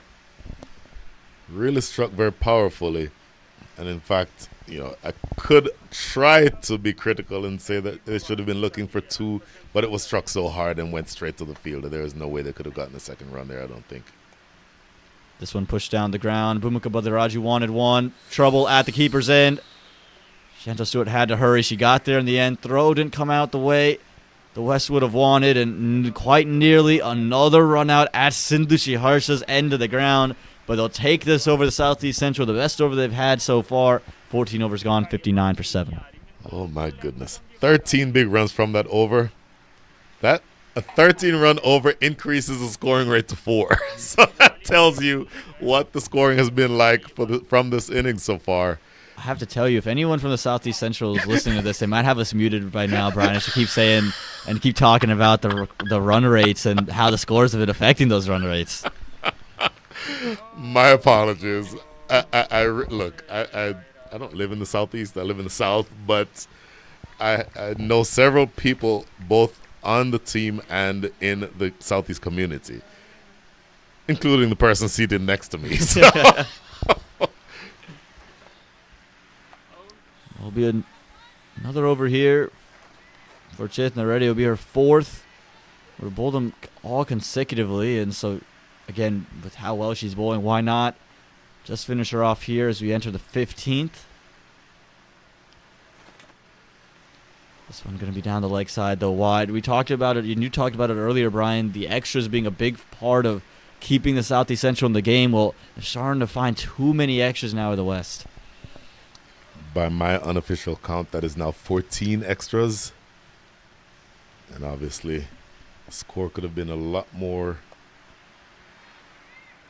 dire for the Southeast had those extras not been in play. So you're certainly helping the opposition out if you're the West. That's something that you might want to clean up.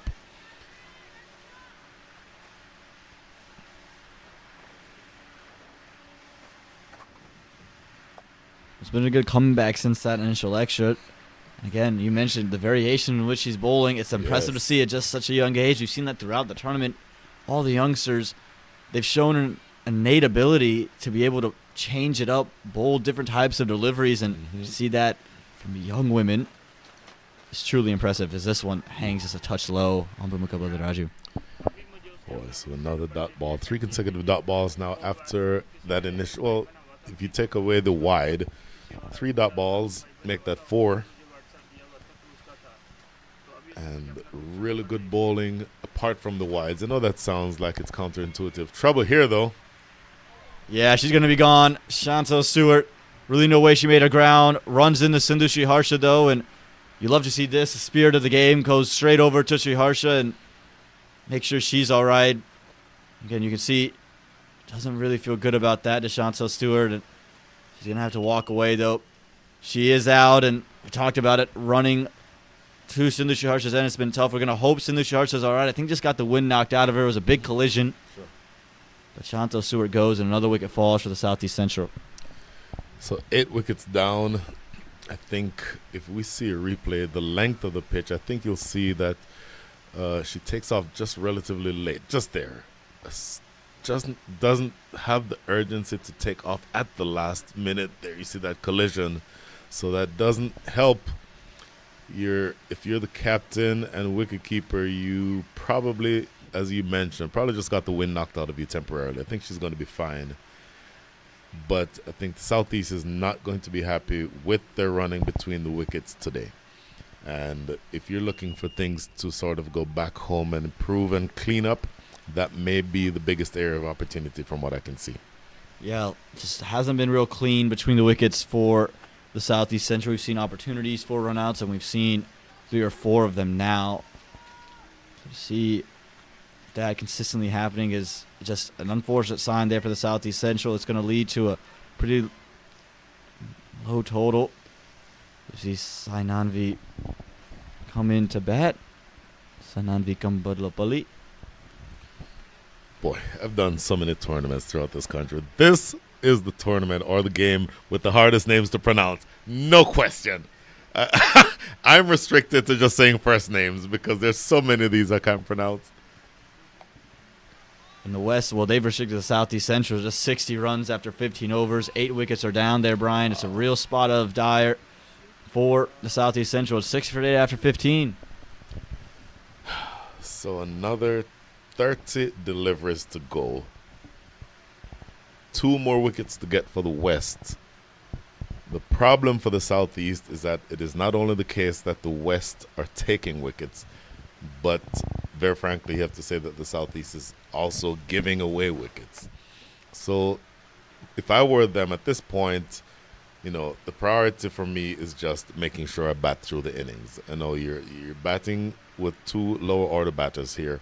The idea is just going to be find a way, forget the score, find a way to stretch this innings all the way through to the end. You need to face 120 balls. And so from that standpoint, it's now less about the runs that you can get and more about just being able to bat through the innings. Well, the task won't get any easier as Asani Vagela comes back into bowl, and you'll probably see Vagela and Tadani close things out here. Yes. Probably we'll see an over from somebody in between, but again, it's going to be the strike bowlers primarily for these 2 lower order bats, so going to have to navigate the rest of this innings very carefully. If you are sitting there as a captain of the Southeast Central, what are you looking at now with 5 overs left, 2 wickets in hand, 60 runs on the board? Oh, I'll tell you what, that's an elegant looking shot. That's a top order batter's shot. Glanced off her legs down to fine leg for a single. What am I looking at? I think more of what I just said. You don't want to go completely into a shell. You don't want to turn it into a test match. You want to take advantage of the scoring opportunities as they present themselves. But what I don't want to see is any cross-batted shots to balls that don't deserve them. I also want to know that if there's a scoring opportunity, you take advantage of it. And most importantly, running between the wickets is, I think, the most critical part of this game from this point forward. Be decisive, take off when you need to, and strong calling that puts you in the right position to be able to get those runs. Well, good shot this. Yes. From Sayanvi, who's from Chicago, high elbow, and just pushes it into the covers. And so if they can find these singles, they can make their way up into the 90s still. And with these last 5 overs, single off every delivery gets you to 92. Oh, my goodness. Again, you mentioned 92, and then you talk about the 10% that a final will add. As this one is put into the offside, Brian, you're insisting that they run for 2, and they probably could have. It's in the gap. It's away from a fielder. So that first one probably not run hard enough to give them opportunity. The idea is this. Even if you don't get the chance to complete the second run the first one hard, turn, and then see what the position is with regard to the fielder. If the fielder has not yet gotten the ball in hand, then you sprint through for the second.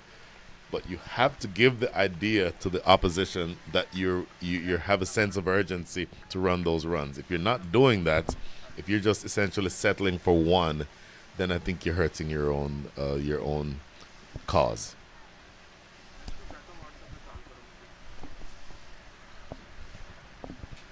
No, absolutely. Again, you got to try to find runs as they come and take advantage of every opportunity. As this one's pushed into the covers again. A missed field, a short cover. Haven't seen much of that.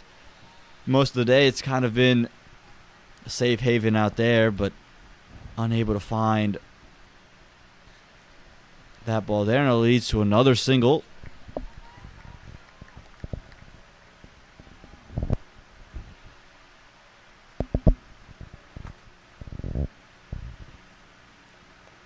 This one again pushed into the covers, though. Nowhere to go for the Southeast Central. Oh, that's the end of the over. I believe the score is 65-8. We'll confirm that with the scores very shortly. You know, those numbers, if you're watching the bottom of your screen, might have jumped around a little bit in the last few minutes. But either way, let's just say the Southeast Central has many fewer runs than they'd like to. Let's call it for now 64-8. पता नहीं आपने del कर दी होगी कुछ ना कुछ किया होगा आपने ना इसलिए फिर गैप हो गई है जो आपकी वॉइस आई थी मेरी वॉइस आई थी तो वो सुन ले रही थी वॉइस में तो मैं नहीं की Just say it, not enough for too much. Well, it's 64-8 after 16. Gonna bring out Giovanna Ross. We talk about who's going to be the other bowler to come in. When you talk about the Donnie probably gets one, you're going to see Vagela probably bowl a couple more. She's got three, and she got two more in the tank, so she could close things off from one end. Go to Giovanni Ross, who's bowled well.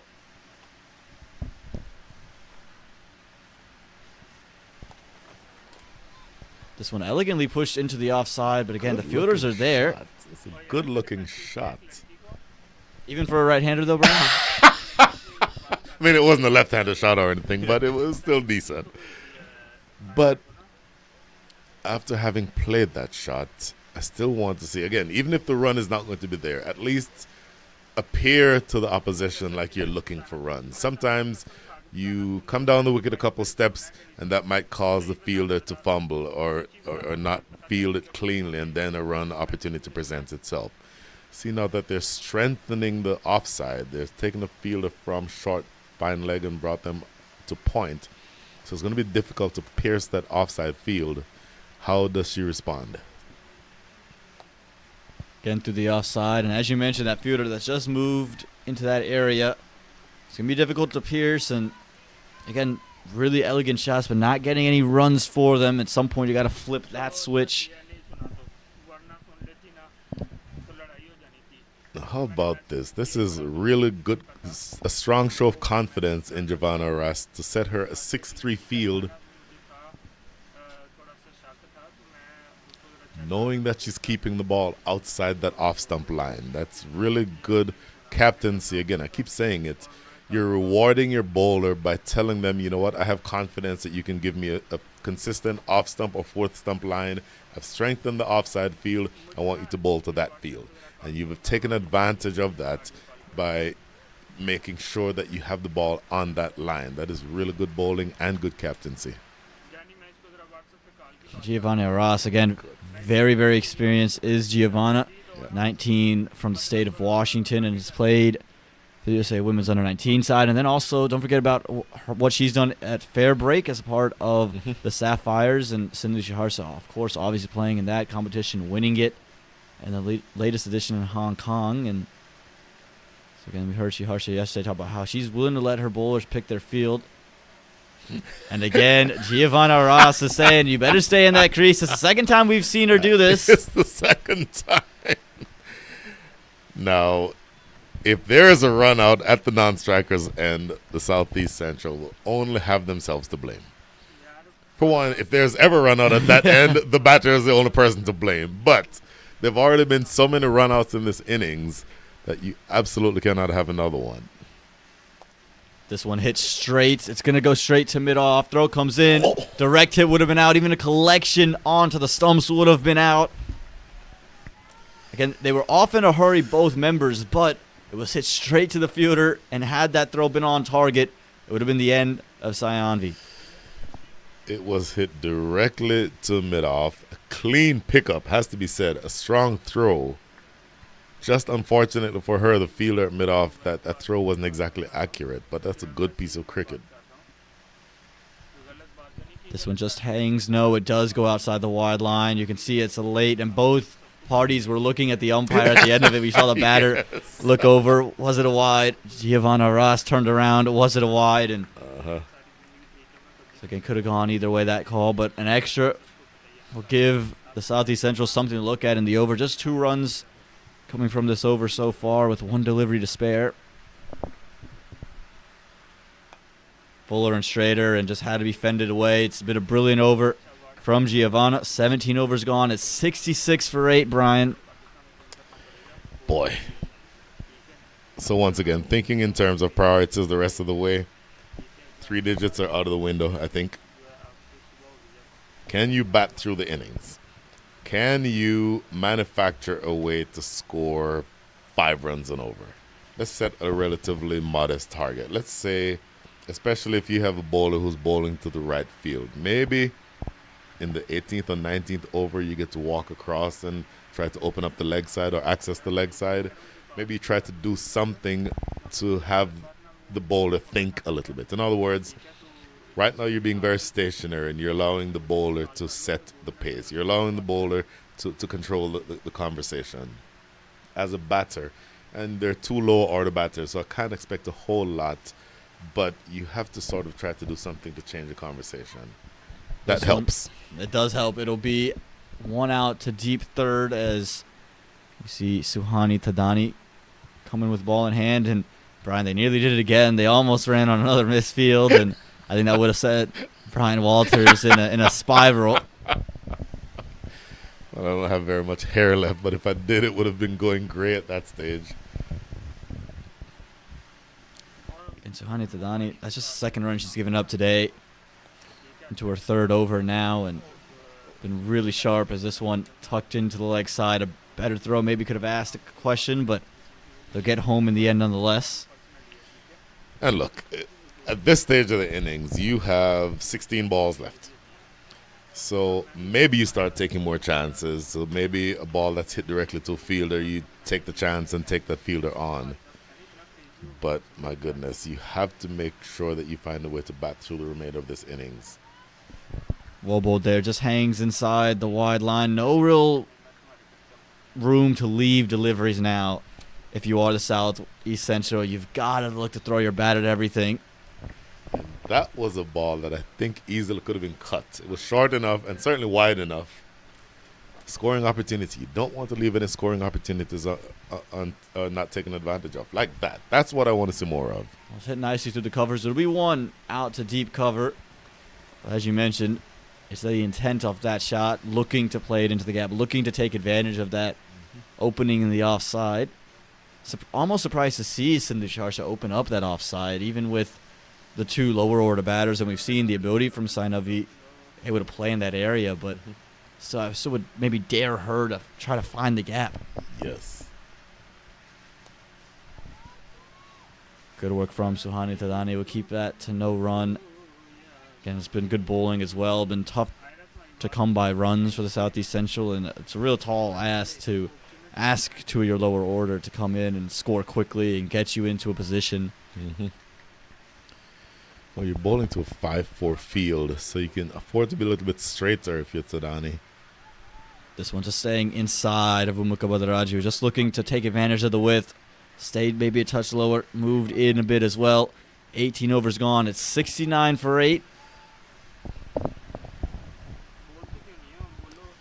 Well, Aman, you know that I'm a part-time employee today because I will be leaving here, fortunately or unfortunately, to drive about an hour to the northwest of where we are right now. It's unfortunate for all of us, Brian. Maybe not for you, but it's unfortunate for all of us who's watching the stream, me especially. I've enjoyed having Brian Walters here sitting next to me. I always love having Brian Walters sitting next to me. So unfortunate is what I'll call it. When I grow up, I want to be just like Aman Patel. I want to have, first of all, the movie star good looks. And the stage presence that this young man has. I do have to say this, and I'll say this in all seriousness. In fact, I'll say it after this ball. It needs a room. Hit straight back. It was in the air for a moment. Chance of a run out. It is a direct hit. And the finger, was it lifted? Yeah, it was. It was lifted there. And Sainavi has to go. We saw it earlier in Giovanna Arrasa's previous over where it was nearly a run out. This time, direct hit, base of the stumps. We've seen a lot of direct hits from the infield. Yes. There you go. One more. Another run out for the Southeast Central. Here's the replay. My goodness. The leading wicket taker is going to be run out at this rate. Direct throw. Oh, direct hit. That is a great piece of work by the fielder and a great piece of umpiring. Because if you note where the umpire was, square of the wicket, umpires don't always do that these days, but she got exactly into the right position and was exactly where she needed to be to make that call. So good decision, I think. Just looking at the replay, this is a lot closer than some of the other runouts that we've seen, but I think she made the right decision. Well, it'll bring out just the last batter here for the Southeast Central, Shravya Kanamuri. She'll be at the non-striker's end. Here's what I was about to say. USA Cricket has assets. One of USA Cricket's biggest assets is you. And you have the most sheepish look on your face. I cannot be more serious when I'm saying this. What you do to help bringing the game to the wider audience is something that cannot be overstated. I'm absolutely proud of you. Keep doing what you're doing. Well, I appreciate it, Brian. And it's people like you that we've all looked up to. And, again, these girls out there on the field, they've shown an ability to do that. Another run out. Oh, it was nearly one of them. Would have been gone. Just a couple of inches over. Wow. To the left of the screen. Yep. Quite nearly a replica of what we just saw there, Brian. But we was just saying, an instant replay, almost. I was just saying how good everyone out there has been and shown the quality of cricket that is on display here in the USA. And again, they're a big part of growing the game and growing the quality of the game and bringing USA Cricket up through the ranks. My goodness, yes. It's so important. And how wonderful it is that we have a women's tournament at this facility. It's just a great advertisement for the game. Left alone by Shravya Kanamuri. And again, now no real room to leave deliveries. I know it's your first one, but in the 19th over, again, unless you've been told, all right, we're here to survive. Exactly. And I've been told that as a tail ender myself. I'm told just bat through the innings, get through 20. So Right. I've come in the 15th over, wide outside off stump, well left. This one full and straight. Good delivery from Giovanna. Again, it showed real control. Hasn't been rewarded with the wicket of her own, but there's been a run out in her overs, and it's the pressure that she's built. You mentioned it, bowling in tandems. She's allowed the people around her to be real successful. That's exactly right. And so, look, it's no longer about pressure because the pressure has already been established. Right now, everything is about making these two go all the way through the end of the innings. And I think they will accept at this stage dot balls just for the moral victory of not being bowled out inside 20 overs. Absolutely. Also, it gives you an opportunity to maybe collect a wide or two if there's an extra being bowled, if there is a loose one. You know, if you can play through the end, if you can play the rest of these 7 deliveries, you have an opportunity to score. If you get out now, you leave 6 balls to be begging. And a good end to Giovanna Arrasa's spell. She's been great. 12 runs coming from her 4 overs. No wickets, deserved one, but she's been a real star for the West. It's 70 for 9 after 19. Wow. So 6 balls remaining. Excuse me, 6 balls remaining. The only question to be answered: will they get through the innings in time for me to remain here until the last ball? So my drop-dead deadline is 11:30. It's now 11:26. It's going to be close. I just hope there are no wides in this over. Well, you have the bowler you'd want. Bowling 3 overs, 4 runs. She's only given up, taking a wicket. Suhani Wow. Tadani. It's tying the screws and never let the Southeast Central get going. You see Bhumika Badaraju looking to take one into the leg side. Quite nearly opening her stumps there, but again, the intent of it being the last over is in place. Well, I don't expect a switch hit. I don't expect anything other than just being able to bat through the remaining 5 balls. If you get a bonus run, go for it. But other than that, oh, wow. Well, they'll go Oh, for it here. no. Another chance of a run out. Direct hit would do it, and direct hit does it. Brian, you said earlier runouts might be the leading wicket taker. That seems to be the leading wicket taker indeed. How about this from the West? That time for the West, it's Lasya Malupudi who's thrown it in from mid-off. And again, Bhumika Badaraju knew it immediately. So 4 balls left to be begging. All out for the Southeast Central. All out for the Southeast Central, and I think they will have some work to do to be able to sort of get confidence to make the rest of the game a challenge. But what about the job that the West has done? They were ruthless in the field. Again, some ragged bowling, about 15 extras unofficially as we see the replay coming up. Yet another example of brilliant fielding, forced down the ground, and mid-off rather, coming up with that ball. Quick pickup, accurate throw. Multiple times that a direct hit has taken place in this game. Just a tremendous effort overall from the West, and I think they've put themselves firmly in the driver's seat of this match. Yeah, well, that'll do it for the first innings. Just 70 runs on the board, plenty of runouts. And the West would be very happy with what they've done going out there in the first half of this match. We'll have the second innings coming up. Brian Walters will have to leave us, unfortunately. The West only 71, and we'll need to have Brian Walters back here at some point. We would need to tie him to the chair right now and keep him stranded. No, but Brian, it's been great to have you. Thank you for joining us for this first innings, and we wish you safe travels and just have a great rest of your day. Thank you, man. Wonderful being here with everybody. We'll see you soon. Number मांगा था और तुमने मुझे video call की है, ये जरूर लड़कियां आके कह देंगी कि हमने आज जिंदगी को वीडियो कॉल किया और वीडियो कॉल के बाद जिंदगी ने हमें ब्लॉक में डाला है। ठीक है, मुझे अपनी इज्जत ज़्यादा प्यारी है। ठीक है, मैं भाई लड़कियां देखनी है, नंगी लड़कियां देखनी है, यहाँ पर तो हज़ारों लड़कियां नंगी देखने के लिए ना, हज़ारों लड़कियां यहाँ पे हम जिनको नंगा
कस्में उठवा के कस्मों के रिश्तेदार में माना कि मेरे इस बात का विश्वास नहीं।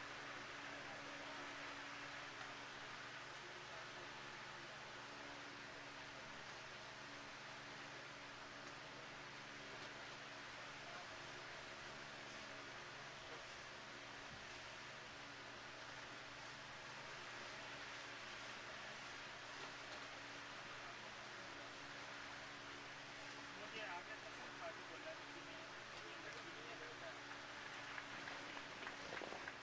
ये आप इससे आगे और बंदा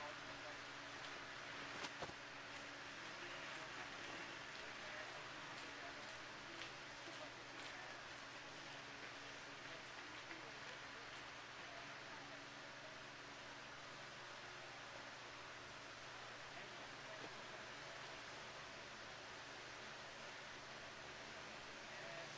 से मैं आपकी जानना चाहता हूँ कि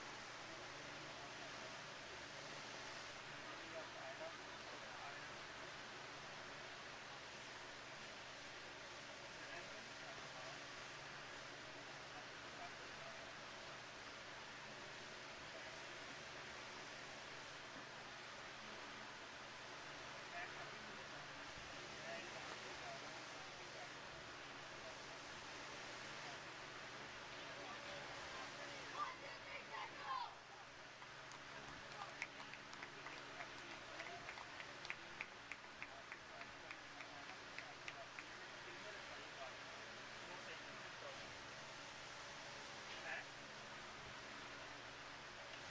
नहीं मुझे बताओ ना वो सही से अगर दिल में रखता तो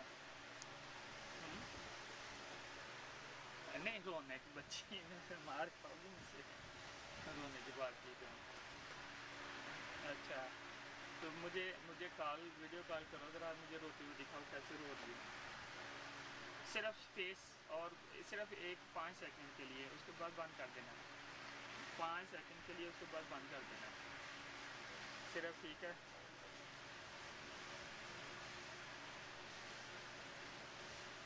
नहीं नहीं यार मुझे इम्तहान की बात नहीं कर रहा हूँ Well, welcome back to Musa Stadium here in Pearland, Texas. We've got this 2023 USA Women's Nationals on our hands here in the Southeast Central. Not going to be too pleased with what they did with the bat in hand. Able to claw their way up to 70. They're bowled all out. 4 balls to spare. मेरी बात सुनो अगर तो इस तरह आप जा रही हो तो फिर वो गलत बात है But now the West, they'll have to go in with the bat. The one thing for the Southeast Central here इतना भी एतबार नहीं है is that with the wicket and the way the wicket is played and how much the wicket has been played on, this will be the 8th innings consecutively on this one wicket. इस तरह जाना So maybe some wear and tear could play in favor of the bowling unit here. But again, still a very tall task left to do for the Southeast Central. You'd favor the West greatly here, especially with the batting prowess that they have. You'll have to imagine you're going to see the likes of Sindhu Harsha at some point in there, and Sani Vagela, Gargi Boglip, who made an impression yesterday. Opening the batting today, though, would be Chetna Prasad, who is just 17 years of age, but has represented the national side already. जी जी मैं ready हूँ भाई साहब I'll get you the name of the other batter in just a minute here. Looks like it's going to be Lasya Mulapudi at the other end. And again, Lasya, another one of those experienced players who've been around the under-19 setup for the USA women. Now it'll also be Geetika Kodali, who'll have the ball in hand for the Southeast Central. Has been good in this tournament. And more experienced campaigners getting things started. Starts off on a length and is hit into the offside. Single taken. Again, we saw a lot of direct hits against the Southeast Central earlier today. And so just something to watch for the runouts. They're running between the wickets. But we'll get a left-right combination to start things off here for the West. As Lasya Mulapudi comes in with the bat in hand. Again, she delivered one of those final runouts to close out the innings for the West. Again, not a tall task here for the West, just needing just over 3 runs and over.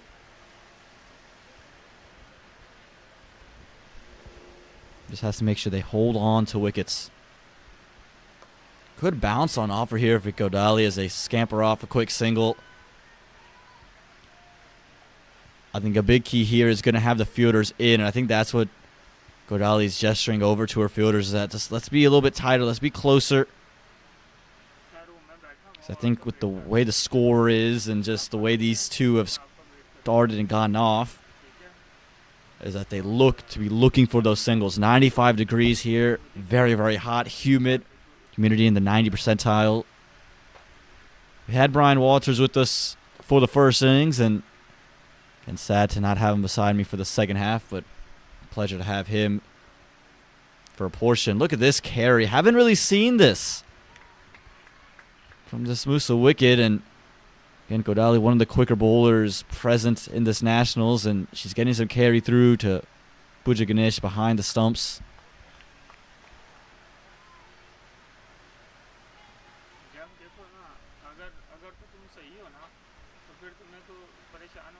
This one, though, stays low. Again, it's that variable bounce we were mentioning earlier, and that's something to watch for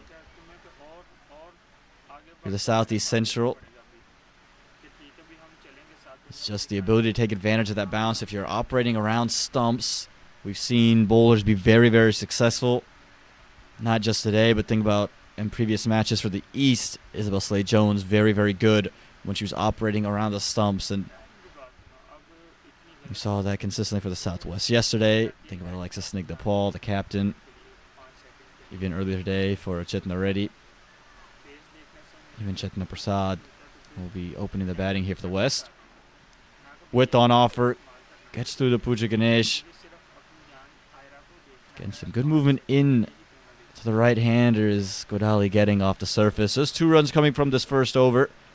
And this is going to be the key for the Southeast Central. How they start.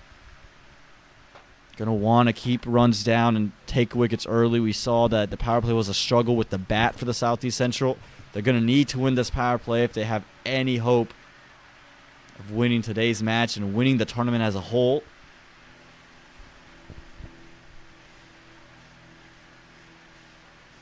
This one staying away from Chetna Prasad. So the first over goes. It's 2 without loss.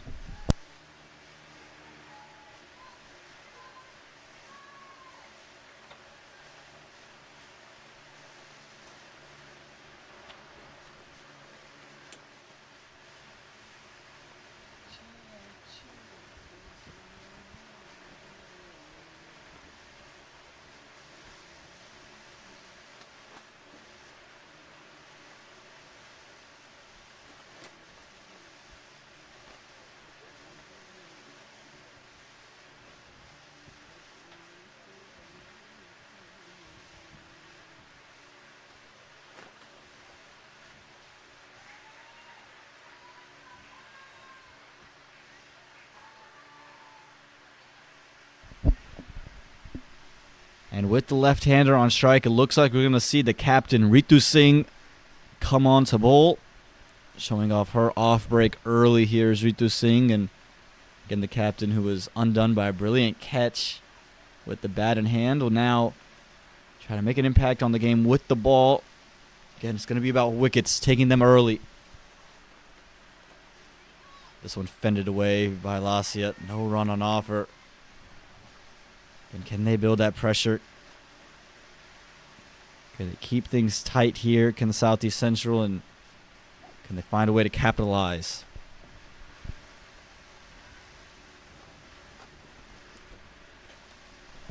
This one on stumps, and nothing that Lasia Malapudi could do with it.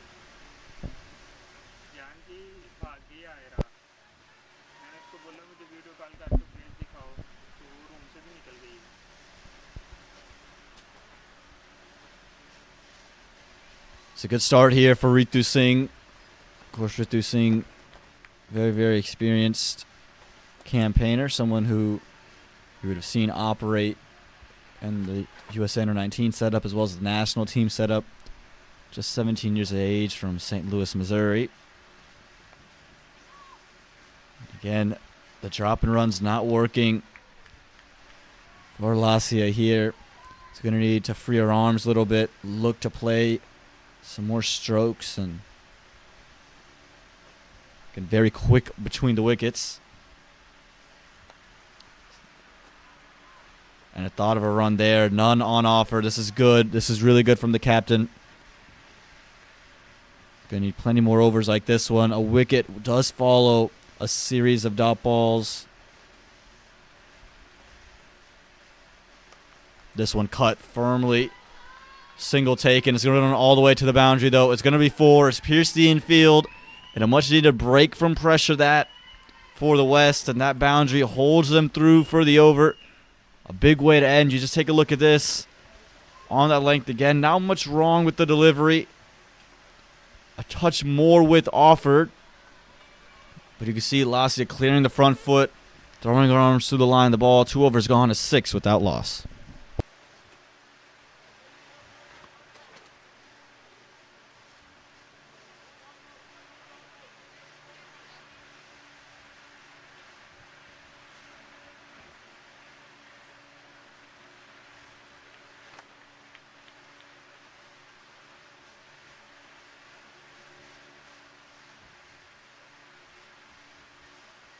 हाँ जी, मुझे शक पड़ रहा था ना, मैंने भी देख रहा था 2-3 दिन से ना, ये तो चाहे लड़की भी क्यों ना हो, लेकिन इस तरह जाना नहीं चाहिए था.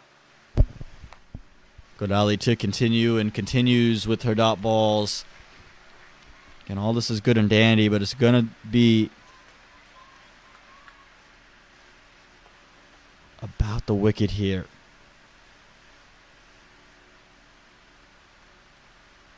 Can Godali break through? Can the vice captain and captain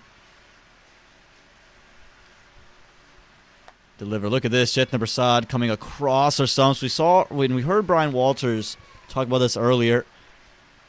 Coming across your stumps, looking to access the leg side. You can see it there. There's a reason for it. It's a packed offside field. Plenty of fielders inside the ring there. Just 3 on the leg side. So if you can find a way to get it outside the off stump into the leg side. There's runs on offer, but as this one, a single scampered through, down to third man, and maybe 4 runs. Yeah, it will be 4. It's played well enough. There from Jitendra Prasad. Again, just a little too much width on offer, and just a glance down at third man. Found a little bit of an outside edge and went over the top. No real chance for any fielder.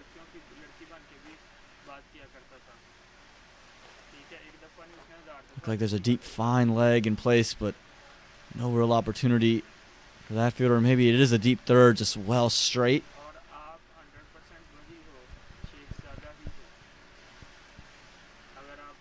So let's see the plans if they change here from Geetika Godali. She's liked being wider of this wicket.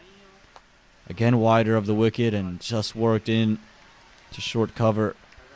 And a good start here for Godali, but those 2 boundaries, the one off Ritu Singh, the one now off Geetika Godali,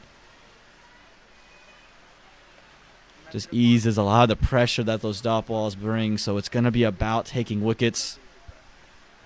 For 8 runs, the South was already 2 down, having lost both openers. This one brilliantly struck down the ground. We'll find the fielder at mid-off for 1. It was just hit out to the left. Bhumika Badaraju came around to keep it to just 1. But you can see real intent from the openers here. Again, with just 71 runs on the board, needing to be chased. 60 more runs now. The West don't have to do anything out of the ordinary. And if this opening pair can bat through the power play, I feel the West have put themselves in a real position where they should not lose that match from there. This one's going to be wide down the leg side, trying to attack the legs of Lacia Malapudi. Again, Lacia, someone who's represented the national side in the under-19s from Mountain View, California.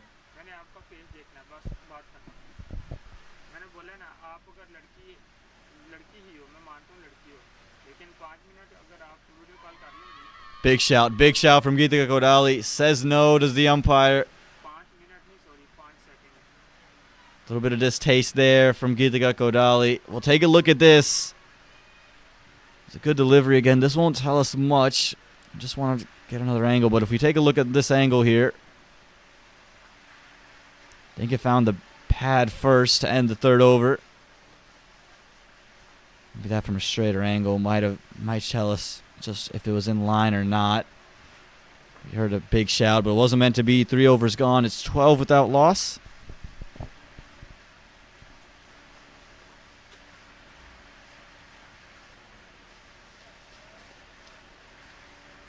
अस्सलाम वालेकुम Bring Ritu Singh back on with the ball. क्या हाल है सब ठीक है And just gave up that one boundary in her over. And under normal circumstances, it'll be a good over, but with the required run rate under 4, again, take a look at this. This will be a great angle here for it. Was it just missing that leg stump? Big shot. Maybe pitching outside, I think, would be the one question. Where did it pitch? It looked like a hidden line. Maybe just pitching outside that leg stump. This one pulled into the leg side. It's going to at least be one. Stopped by Kodali at short mid-wicket to bring out Lassia. Again, Lassia did hit that 4, but did struggle against Ritu Singh. Was hanging on the back foot, and when she got the width, it's when she was able to score. If you are Ritu Singh, you're going to want to stay much straighter.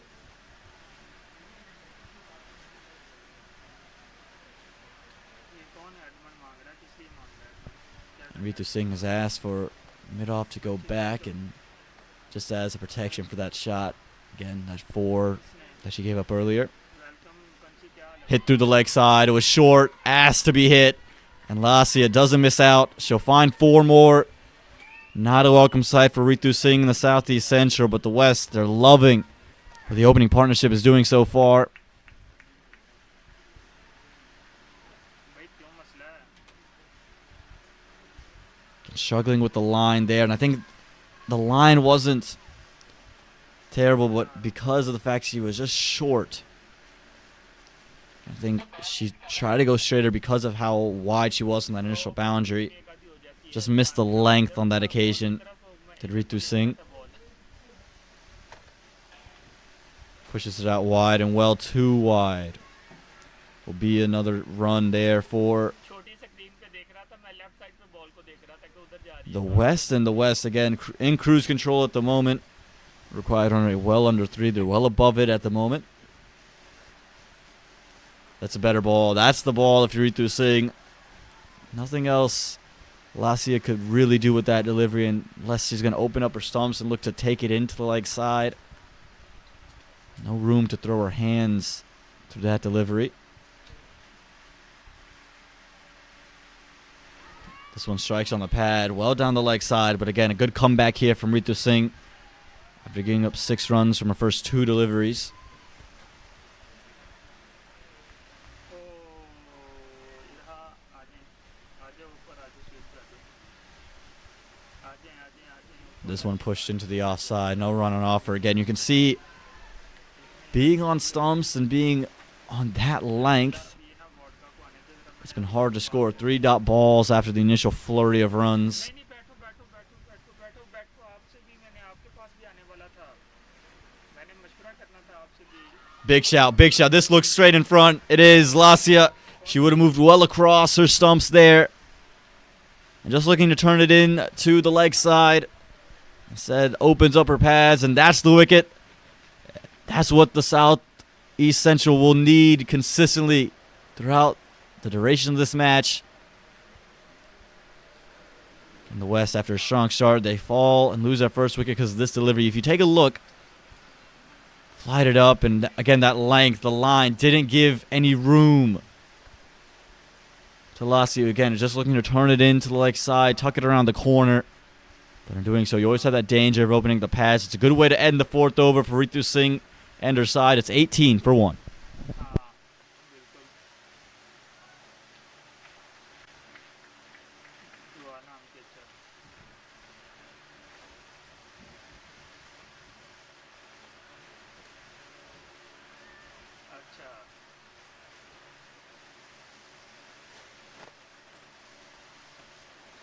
ना 2 number दूंगा, ठीक है, आप पता करना ये number किस city के हैं, पता करवा लोगे कहीं से, है कोई?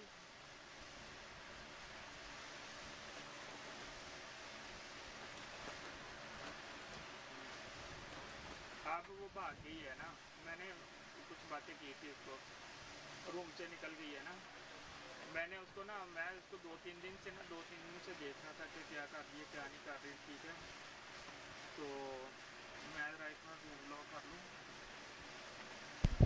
It'll be 3 on the trot for Geetika Kodali, and you can understand why here if you're the Southeast Central. Don't know how many overs you're going to get later on. Want to strike early. Gargi Bogle, the new bats at the non-striker's end. I'll start off with the wide. Spotting the movement was Kodali, and I think Chetna Prasad.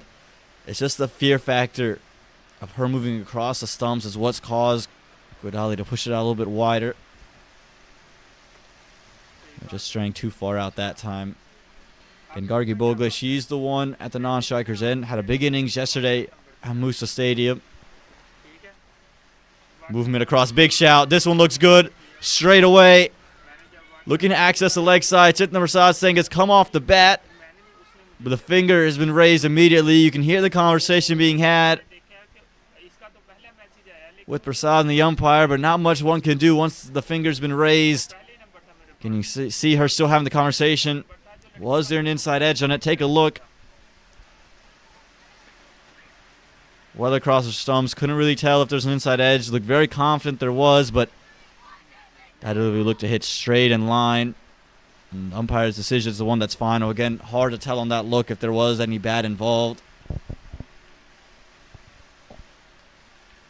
Now both openers are gone, and now it's a new ball game here, ladies and gentlemen. Don't go anywhere. Sensing that we have a thriller on the cards. 2 brand new bats out in the middle. Gargi Bogle, non-striker's end, hasn't played a single delivery. Sindhu C. Harsha, the captain, now on strike, and again, she'll be facing her first delivery. Kodali's done exactly what the captain would have wanted her to, bringing her back in for the 3rd over. It's just a strike and break this opening partnership. They've done that. They've got 2 wickets on the board. But with just 52 runs needed to get now, it's going to be about taking wickets much more consistently. And if Kodali can get through the captain, it's a whole new game. Starts off well. Again, it's the 2 nature of the wicket. That 2-face nature of the wicket. Just maybe staying a touch low, but also she's getting some movement back in off the surface.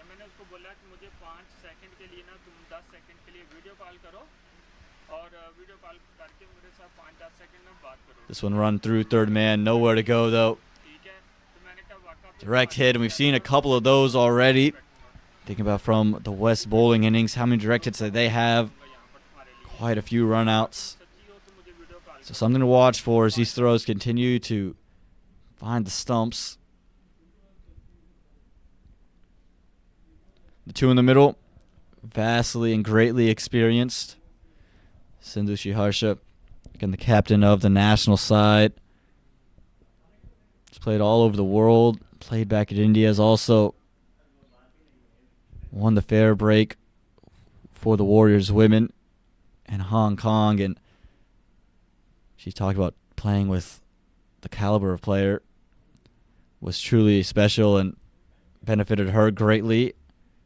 Allowed her to work on her game and just get to another level. And that's the beauty of competitions like Fair Break. It brings around some of the best cricketers, and not just from the full member nations, but from associate nations like the United States, and allow them to compete at the highest level with some of the best players in the world. Again, you might be wondering why the bail fell off, but we have a crosswind at Musa Stadium that gusts through greatly, and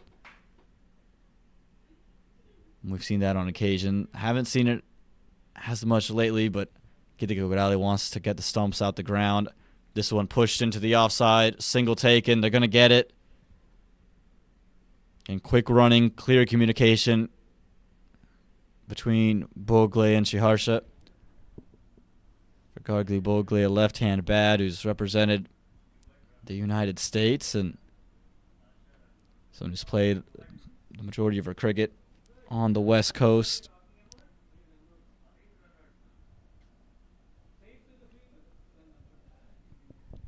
Had a big innings in the morning match yesterday for the West against the East. Was the real cog in that machine that allowed them to chase down their total. And she'll start off here. No run on offer. A good over from Korali. Just giving up 2 runs, but took the wicket of Chetan Prasad. 5 overs gone. It's 20 for 2.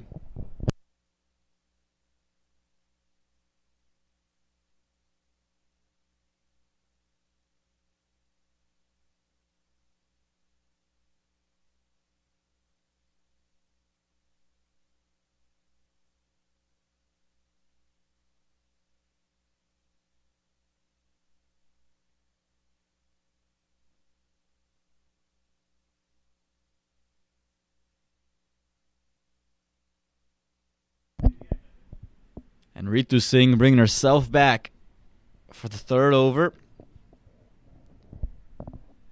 And took a wicket in her last over. Got Lassia, the left-hander, out. Still plenty of bowling options for Ritu Singh, but you can understand why she's turned to herself to take one more wicket. Pushed into the offside, and again, good sharp work in the field here from the Southeast Central. It's going to be the key. You can't afford to miss field or leak runs anywhere. Just 51 left to get for the West. This one pushed back to Ritu Singh. Bowling well to the right-hander. Harsha loves to play that sweep shot, and just curious if Ritu Singh were to flight one up, I think that risk would be worth the reward. Does. It's hit.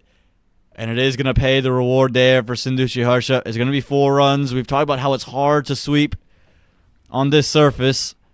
But for someone who plays it so well, it's just second nature.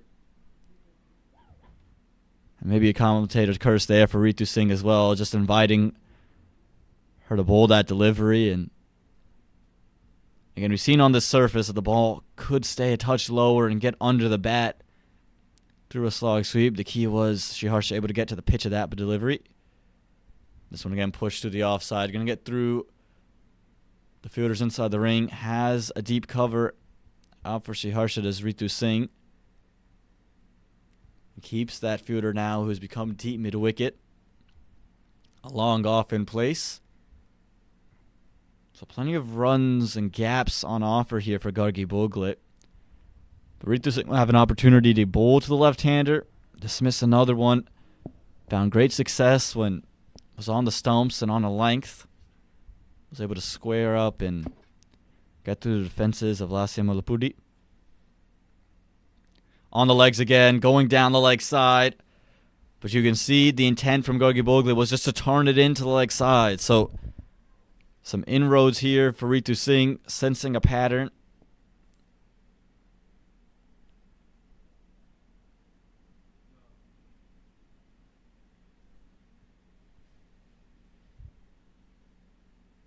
This one gets through. How is that missed? You can see Ritu Singh in utter disbelief. It'll end the power play. It's 25 for 2. Game evenly poised from here. You still favor the West greatly, but some wickets can change that quickly. 6 overs gone, 25 for 2.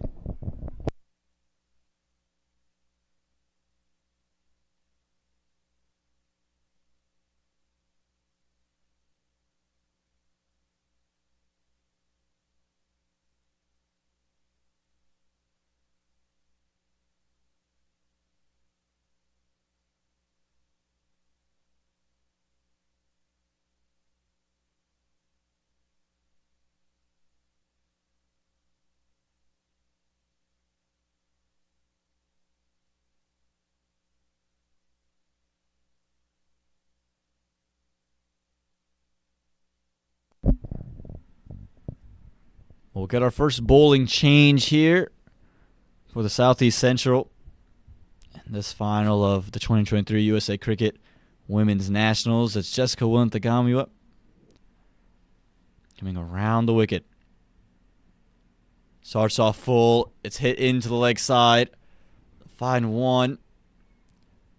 And we saw Jessica be really consistent with her length and her line in previous matches at Musa Stadium. The right-handers would come around the stumps and would be on a length, attacking the stumps in a you miss, I hit situation. Keeping the batters in a bind. Will now be operating to the left-handed Bogle.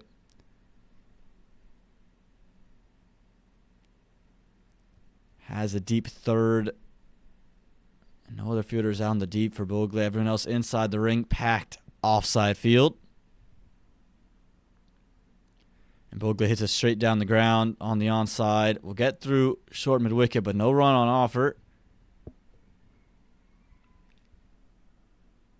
And as we mentioned, it's going to be all about the wickets here. Can Jessica break through? Bring that middle order out earlier than they would have liked to have been.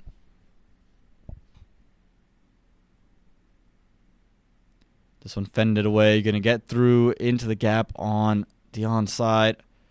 They'll get one and clear calls. Something to watch for. For the West, we saw again 5 or 6 runouts in that first innings, and saw some late response to calls, some lack of calls, and near chances.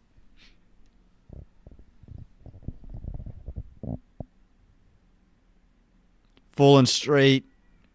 Thing might have just found a little bit of a little bit of bat on the way through.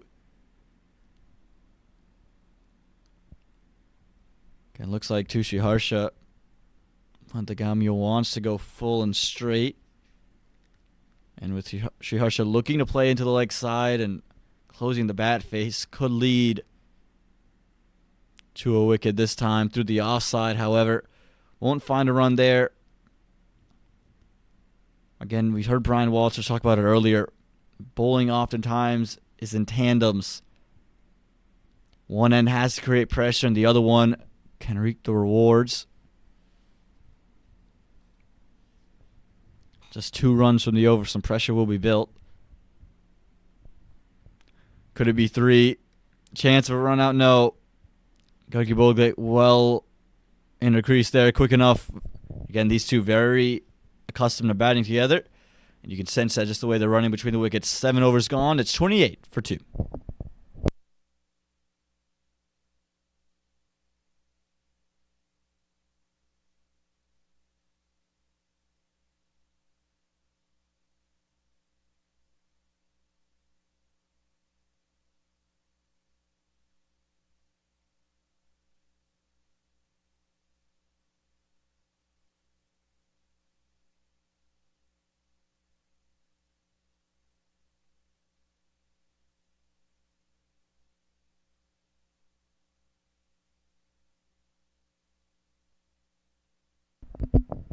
More experience being used here by the Southeast Central.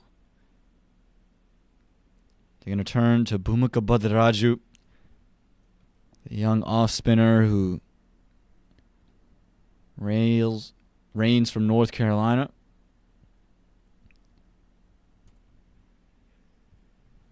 There's someone who gets through the wickets and can get through an order very quickly if she were to get going. Just 17 years of age, and for the national team, best figures 4 for 9. And so something to watch for, a wicket taker. And it's going to need to be one here. Southeast Central have any hope and any chance to get back into this final. A deep mid-wicket in place. Seems to be the only fielder outside the ring. Short, it's a bottom edge. It's a bottom edge. Not much for Puja Ganesh to do with it. Would have had to really have Spidey-like reflexes. But a half chance. You're going to need half chances if you're the Southeast Central. You have to take advantage of those. Fuller on length and just drop straight down. Quick reactions there from Bujignish. Keeps it to no run. Gonna get over. Pressure being built. Is there a release shot coming from Shiharsha? This could be an opportunity to flight one up. Cut through the offside. Nowhere to go. Chance. No chance of a run out there. Shiharsha quick to get back inside a crease, but again, 3-4 consecutive dot balls. You start to see her trying to force a run there. Could this be a sign of a wicket coming for the Southeast Central? Short cut. This time gets through. Not a great delivery from Badiraju. Who's just going to hold up in the grass there, but they'll find 2 runs. Release some of that pressure, and for Badiraju, again, you can see the intent with a packed offside field, but that short, that wide was always going to be a couple of runs. Takes the mid-wicket inside the ring and heads her to that flurry of offside fielders. Puts her in a cover on the circle. Again, they staggered the field on that offside. Gully has gone to a short third. A wide short third at that.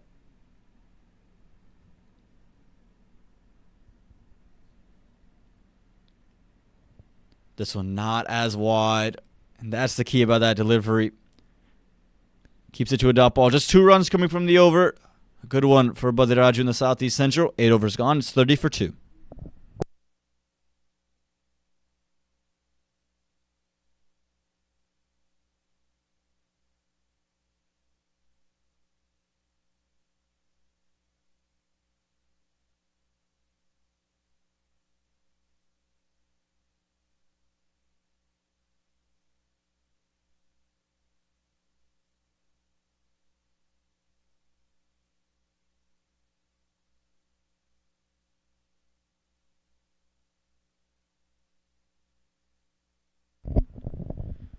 Will be Jessica Wimtagamua to continue with ball in hand.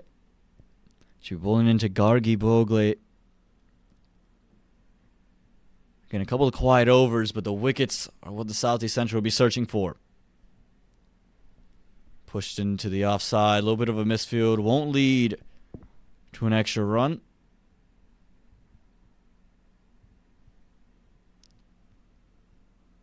Again, when we talk about this western side, a lot of experience. You'll talk about the 2 in the middle and the opening pair as well. All have represented the USA. Comes down the track and nowhere to go. And you could see some intent here from Gargi Bogle. Loves to watch Suryakumar Yadav, and pretty similar to him as he tries to come down the track and take the attack to the bowlers that he does so often.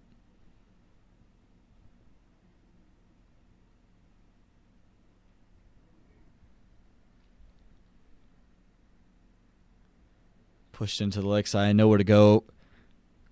Bogle claims to be forced into playing from her dad, but grew fond of the sport quickly and has a rise amongst the ranks of women here in the United States, again, representing the country. And I'm sure now has a lot of thankful conversations with her father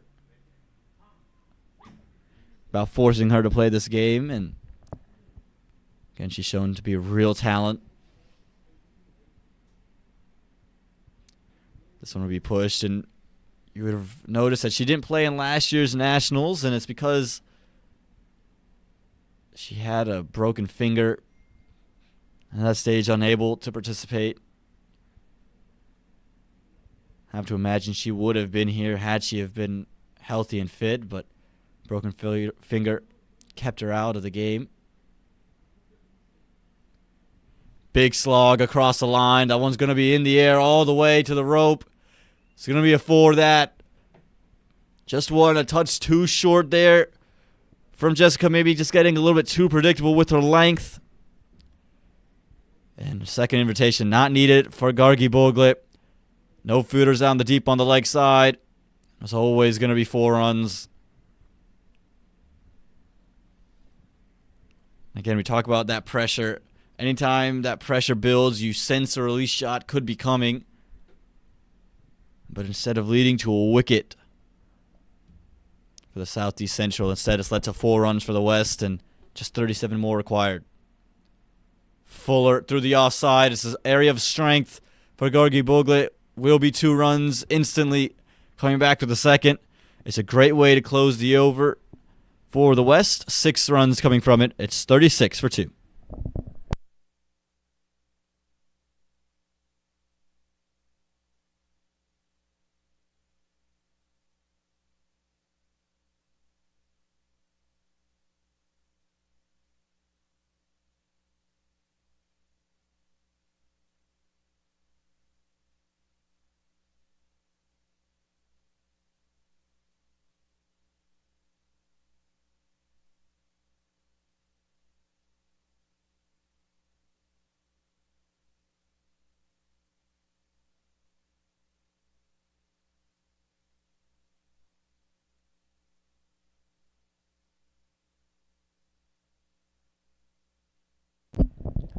Mumika Badaraju, she'll be back with ball in hand again.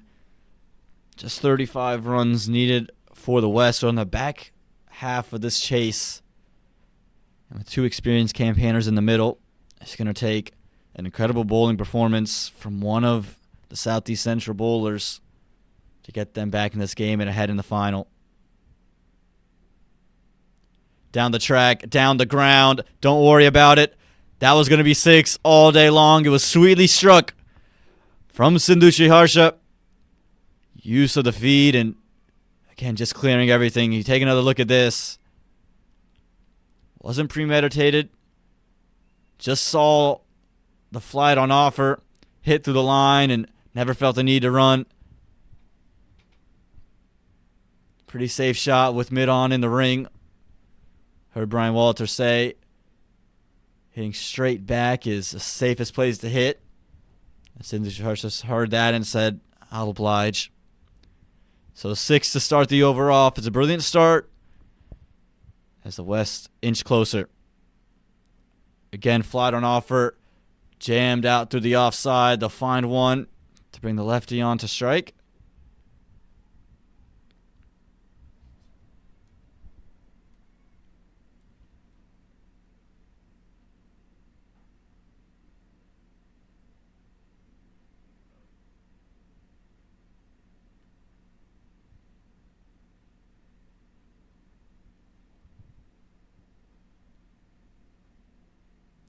So we'll see what Badiraju has in store here for the left-handed Bogle. I'm sure she'll prefer bowling to the left-hander.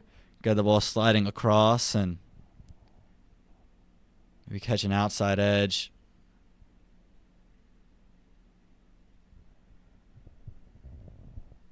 And wicket's going to be the key for the Southeast Central. Down the track, straight back down the ground. Fielder comes around, keeps it to just 1. But you see the intent early from Bogle was to come down and attack Badiraju.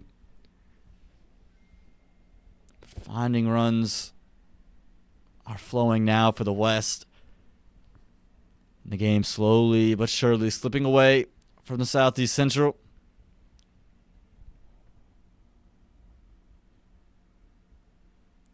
Duggan Shorter stays low. I mean, that's the one thing you can look at if you're the Southeast Central and hang your hat on, and what you'll hang your hopes on as well is that if you can get one of those to be on stumps, it's going to clash with the base and remove the bails. With on offer, pushed into the offside. Chance of a run out. Trouble here. Non-strikers end. Should have been out. Should have been out. Had that been collected, Gargi Bogle was in trouble. Direct hit surely would have been. Maybe a collection would have been as well. Naskodali cleans off the back of Bogle's jersey there. A little bit of confusion. Bogle was off in a hurry. Shaharsha send her back. Again, those half chances. We saw the West capitalize on almost every single one. Southeast Central, they've left them on the board.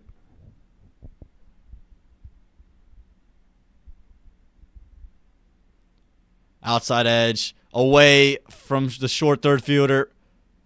Will at least be one, and it will be one to close out the 10th over.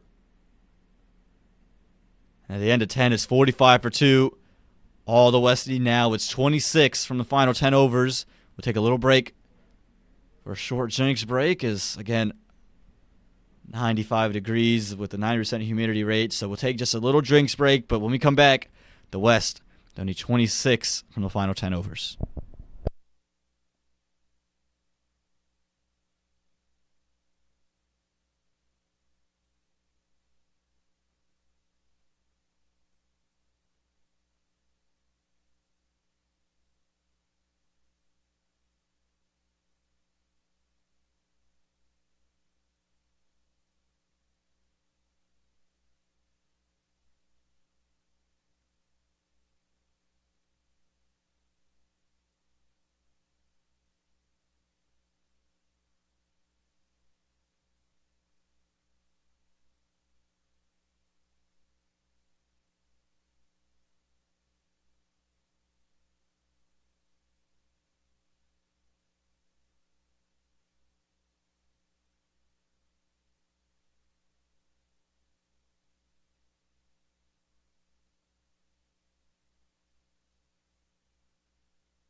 We'll welcome you back here to this 2023 USA Cricket Women's Nationals.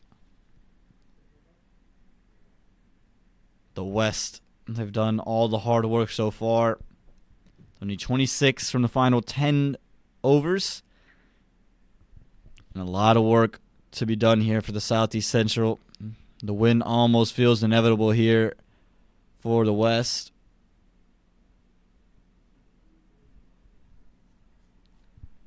As we see a change in bowling. Xavier Kanamuri will have the ball in hand.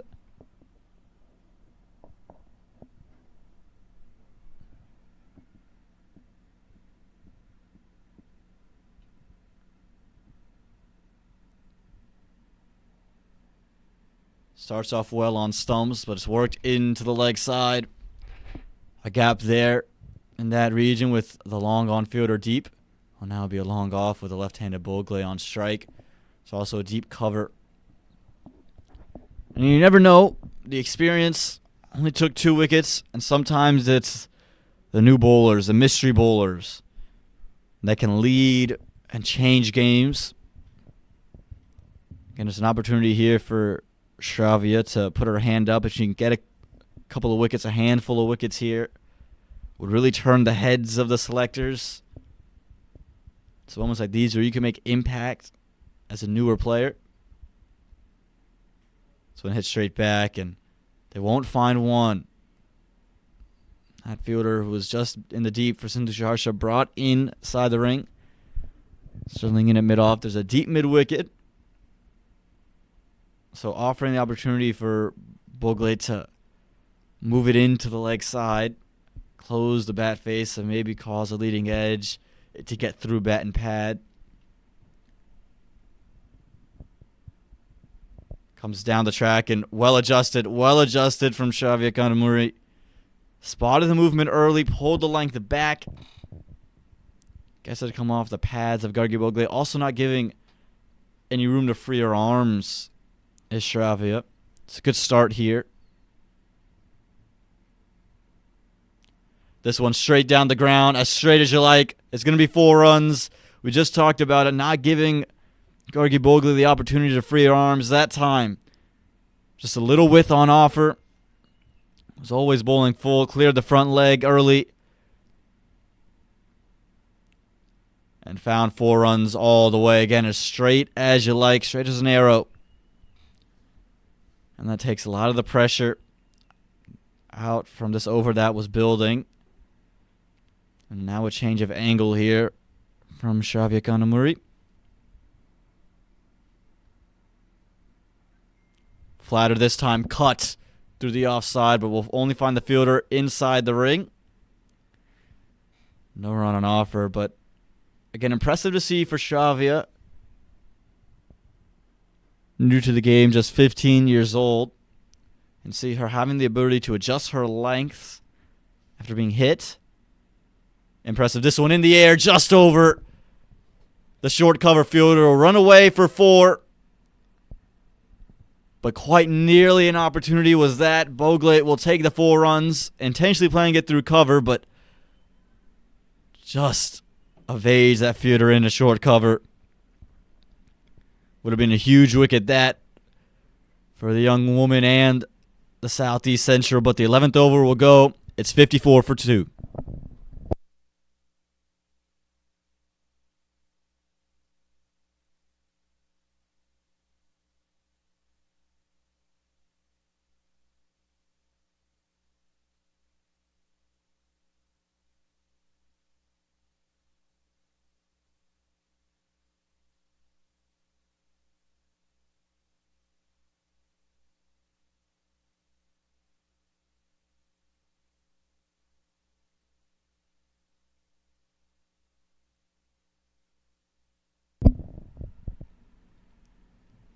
Ritu Singh brings herself back on to finish out. I know this is the opportunity now. Have to take a wicket, have to strike. Wouldn't be surprised to maybe see Gitika Kodali come in as well.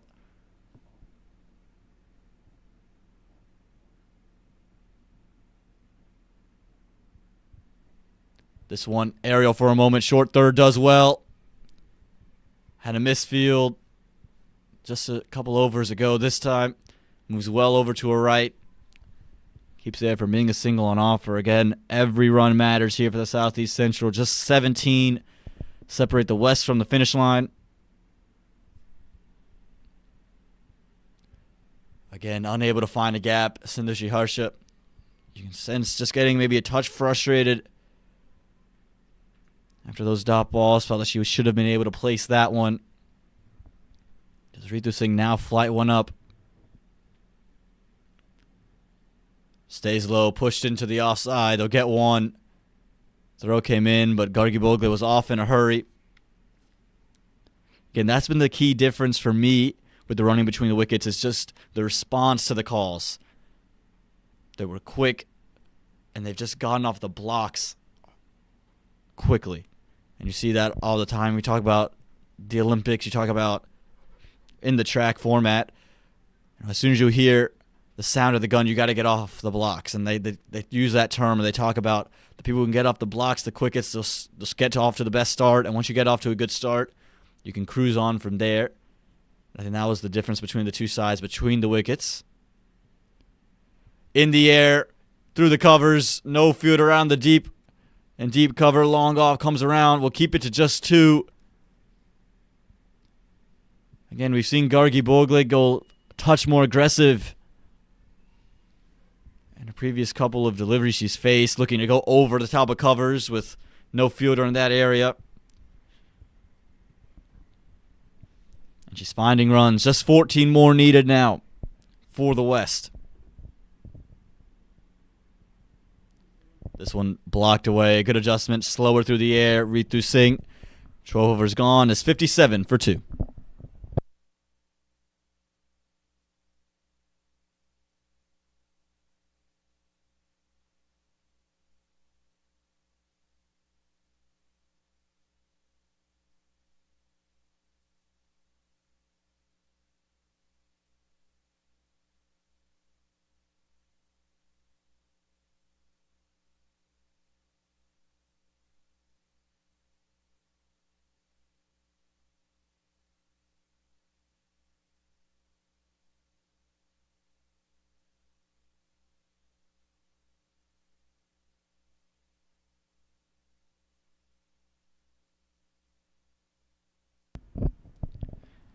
And just as we mentioned,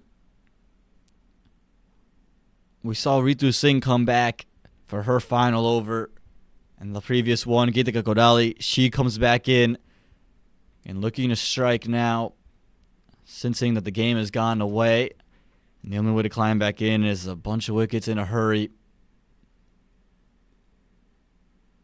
Kodali packing that offside. Gonna dare Shiharsha to take her over the top of the leg side, take square leg out. Adds an extra fielder and at the backward point area. Just a deep third that's very, very straight.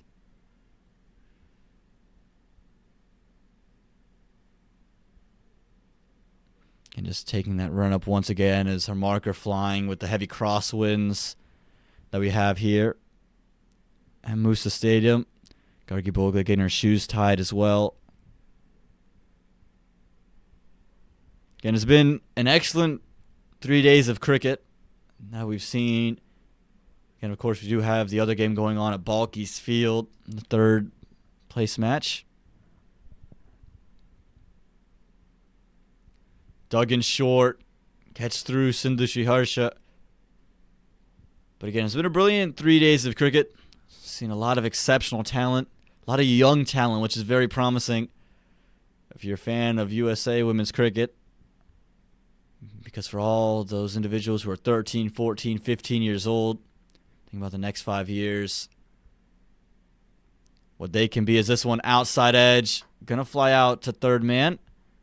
Just for one, but also the likes of Geetika Kodali and Suhani Tadani, Isani Vagela, all of whom are 17, 16 years old, 19 years old. A young core here in the USA, and with every single year you'd expect these women to continue to grow and evolve and mature and master their craft and their game.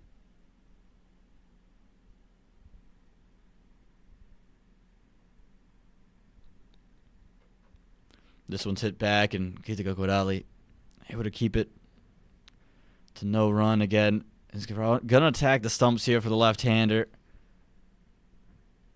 She can get through Gargi Bogla and Sindhu Shiharsha.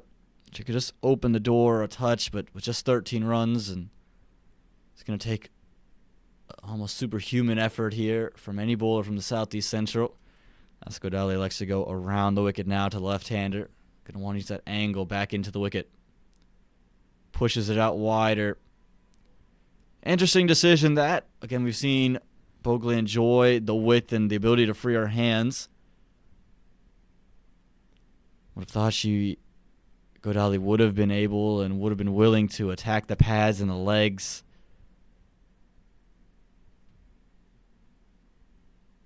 But instead has looked to push it out wide. We'll see if that benefits Kodali. This time it's in the air. Should be taken, and it will be. It was a bluff almost, that wide Yorker. This time dug it in short, dug it in towards the body, and all Bogla could do was chip it straight up to mid-off, and Chantel Stewart will take the catch there, and again, just 13 runs left, but Kodali doing exactly what she was brought on to do. Can you take another look at this? Just digs it in short, and just found the top half of the bat there from Gargi Bogla.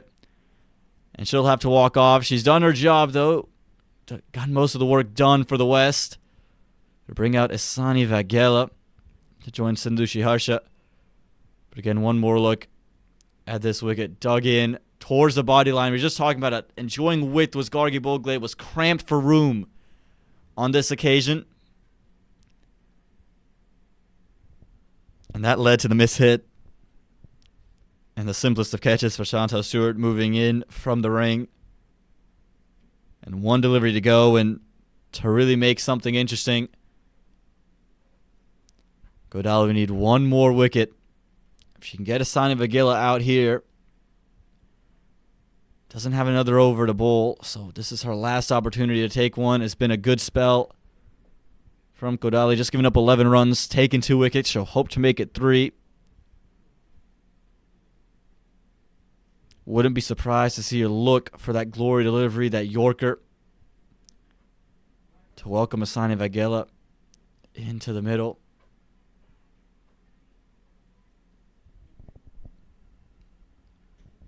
And we've talked about Asani Vagela with the ball in hand. With the bat has been equally as impressive. Again, as someone who has shown an ability to rotate strike and score the big boundaries, and see straight away there. Comes off the bat nicely, but it'll be a dot ball. Good 4 overs for Gitika Kodali. 11 runs coming from it. Took 2 wickets. 13 overs gone. It's 58 for 3.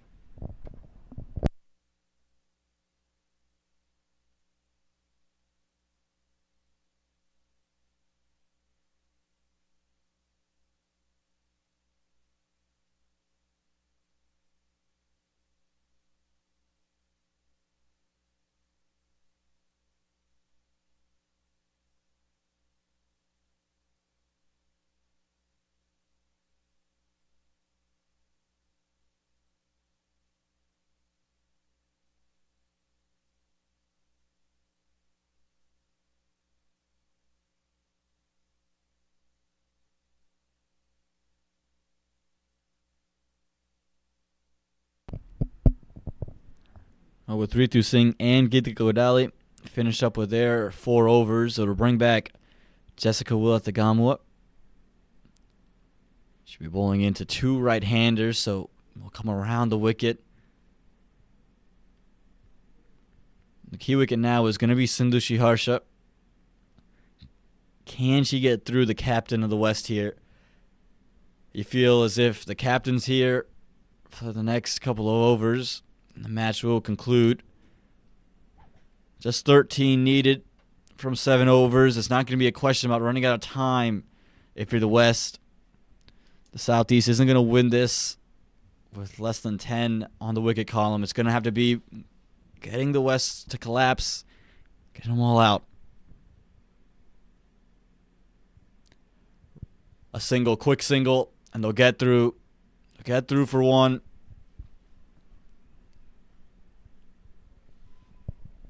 Again, those singles weren't able to be taken by the Southeast Central, and it's again because of how slow or the lack of response to a call from the batters in the middle for the Southeast Central. You see Asani Vagela there was off in a hurry. Saw the call from her captain, said yes, and took off straight away, allowing her to get back. Fuller and Schrader pushed down the ground. They'll get 1. It got past Jessica. And just 11 runs needed now here for the West.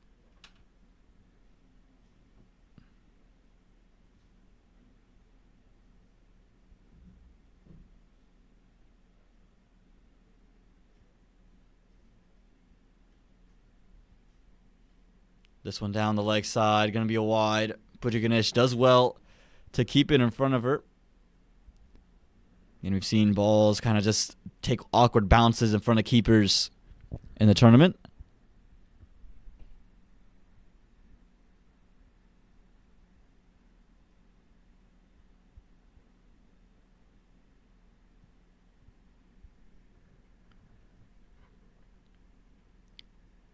This one staying a touch low, and again, that's a good ball there from Jessica.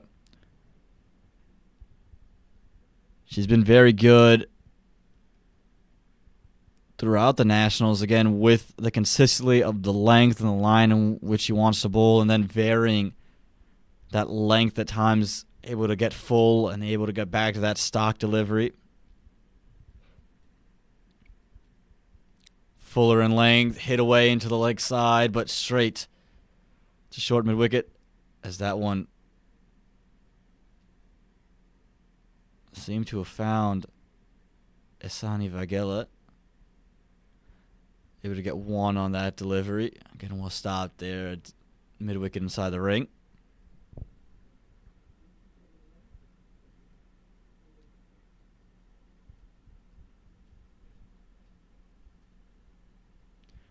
This one another wide, trying to get that Yorker, just missing out on it.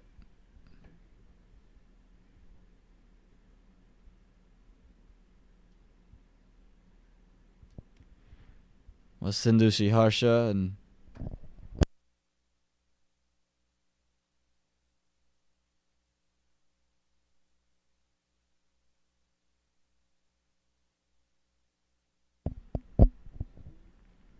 this one again, a quick single taken. They're going to get it. This is good running.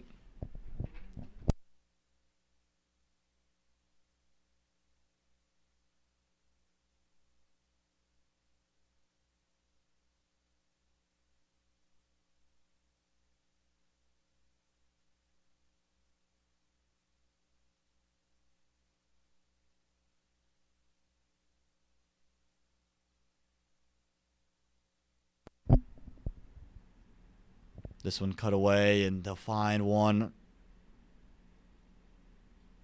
There will Asani Vagela. And to close out the 14th over, it's 64 for 3.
We'll see Bhumika Badaraju with just 7 runs remaining here for the West. Coming into bowl, and it should be bowling into Asani Vagela.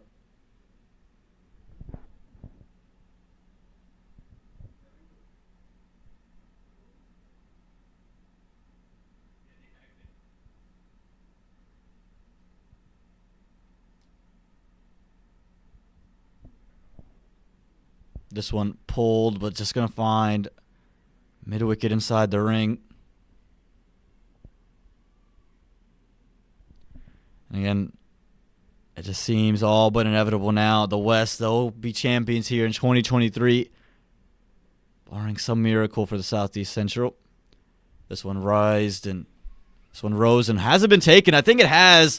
A little bit of extra bounce. Again, we've been talking about how we've seen the ball stay lower, but that two-faced nature, Bhumika Badaraju getting one to sit up.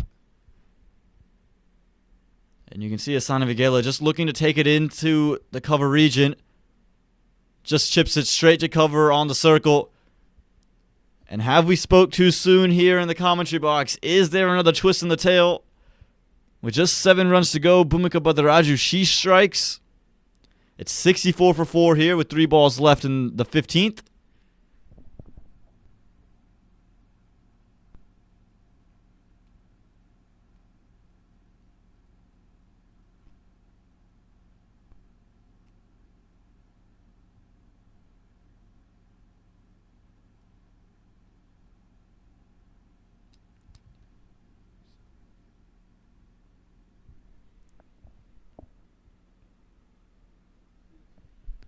And here for the West, it's a whole new ball game.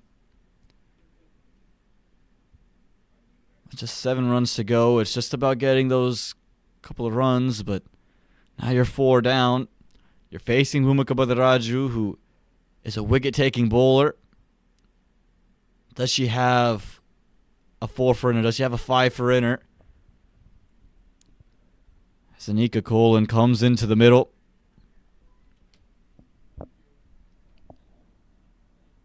Again, a wicketkeeper bad in her own right, but because of Sindhu Shaharsha being part of the West, not keeping wicket.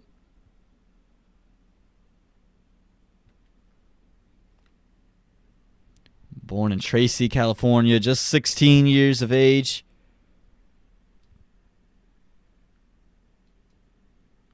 Will turn 17 in a week, and she'd love to take home this championship as an early birthday celebration.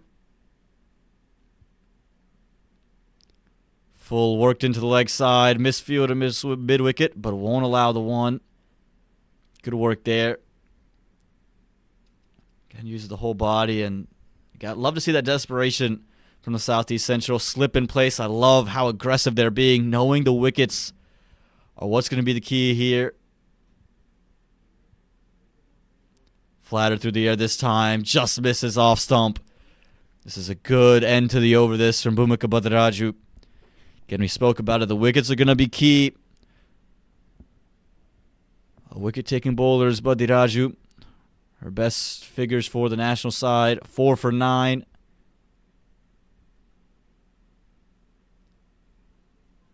Keeps it to a wicket maiden here in the 15th. Could this be the start of some momentum for the Southeast Central? 15 overs gone is 64 for 4.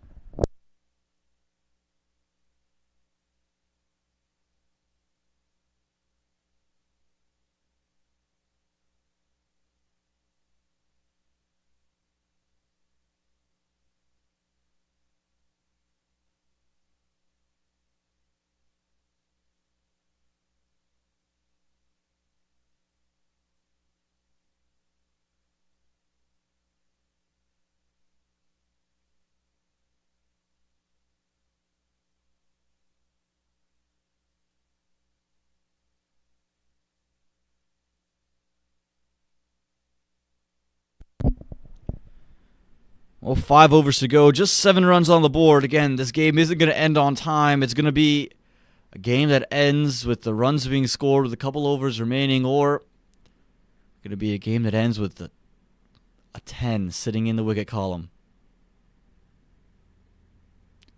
Good delivery this from Jessica. This is a good fight back here from the Southeast Central. And the prize wicket here would be Sindhu Shaharsha. Get rid of the captain, the experienced campaigner, and the player who's been out in the middle now for 35 deliveries.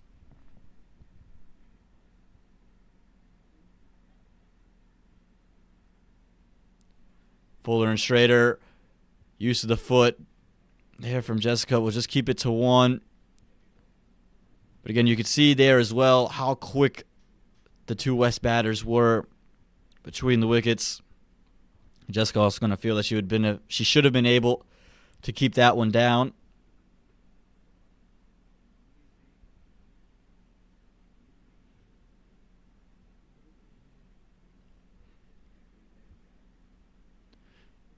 Now just 6 required here. Anika Colin on strike.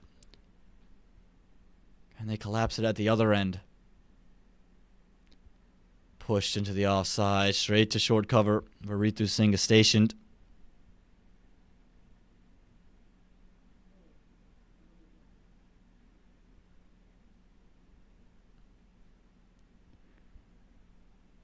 A good over this so far for the Southeast Central.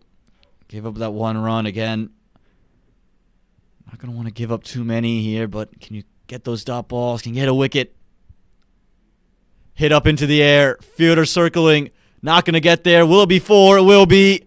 Anika Colin. What a shot that is. A shot of confidence. A shot of bravery. Could have easily resulted in a wicket if not executed well. But got enough of that. A couple of bounces over the rope. Knew it was going to be on her stumps.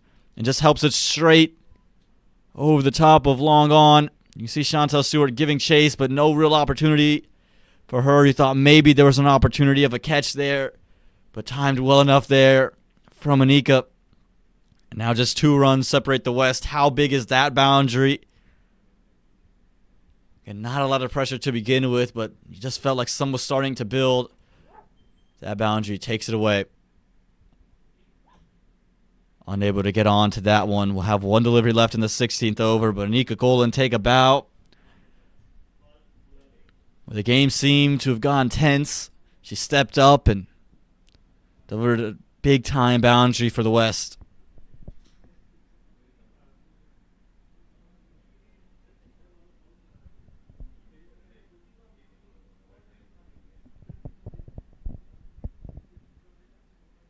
Full and straight, hit down the ground. It'll at least be one. Be kept to one there. So 1 to win. Scores are level as we end the 16th over. It's 70 for 4.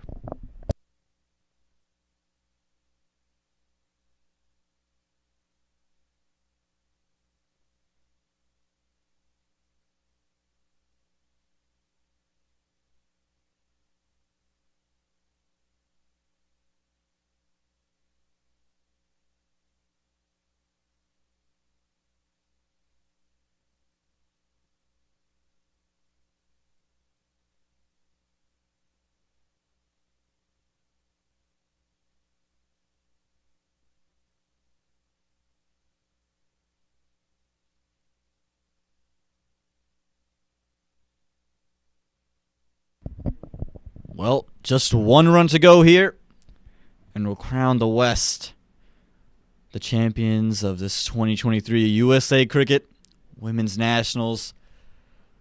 Bhumika Badaraju, it's just going to look to delay the celebrations now.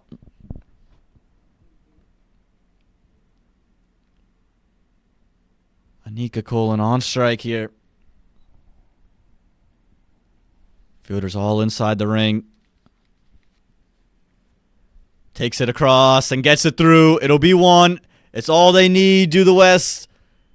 And Anika Golan, a big-time cameo from her.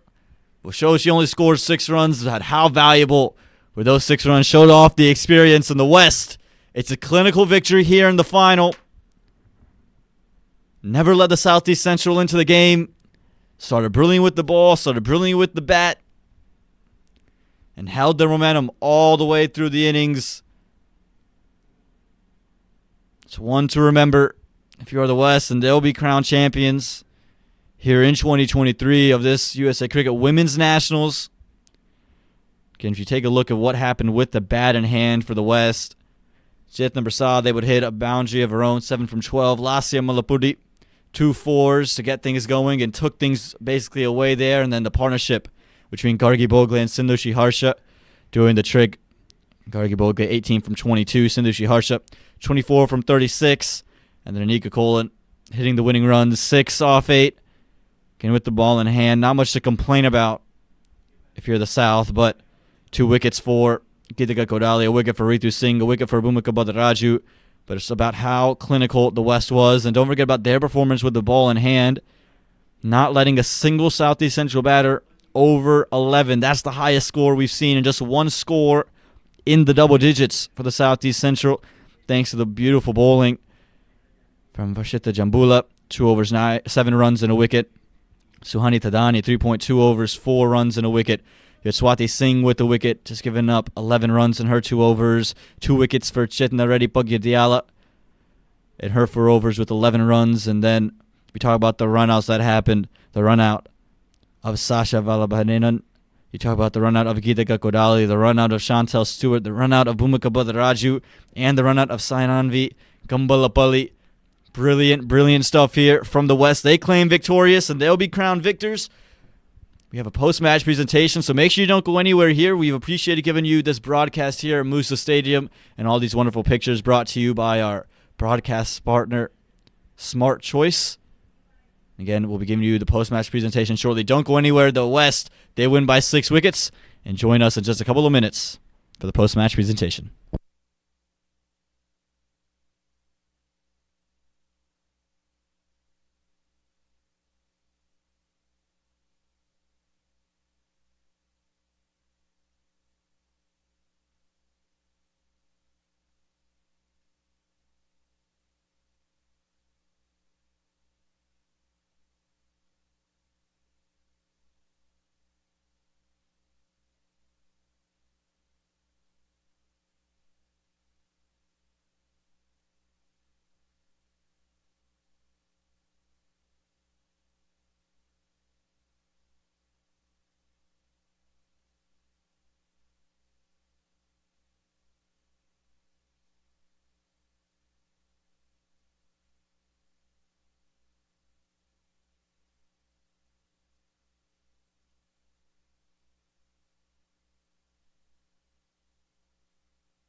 Yes, thank you to Shane for...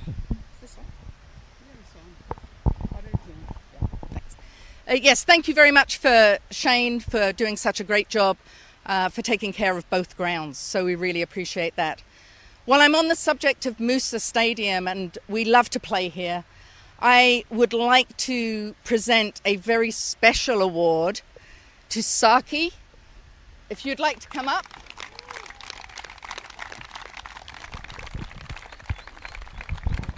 Saki, you are welcome. We should probably have it out of the cardboard box. But...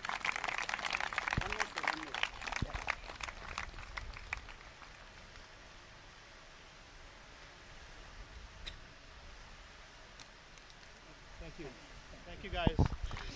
I just want to make mention, not only is Saki just an endless supporter of women's cricket, not only here locally, but has always been particularly good to us in our domestic pathway. So Saki, thank you. I would also like to thank Smart Choice for being our broadcast partner.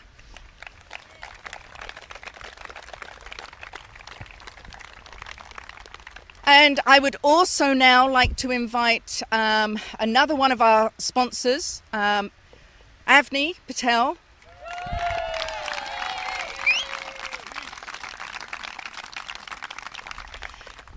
Avni Patel is with SMK Global, who has kindly sponsored the Player of the Match Awards. And I want to thank you very much and award you with a National Championships cap.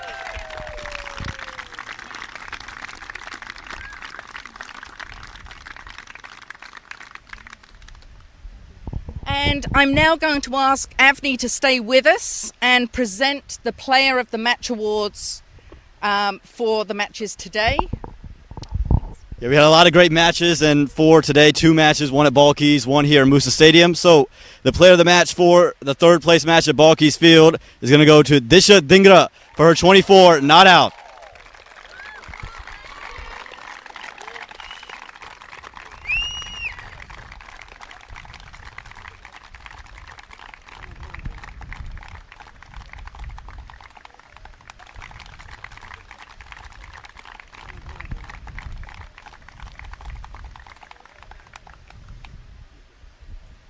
Congratulations, Disha. And then the player of the match for today.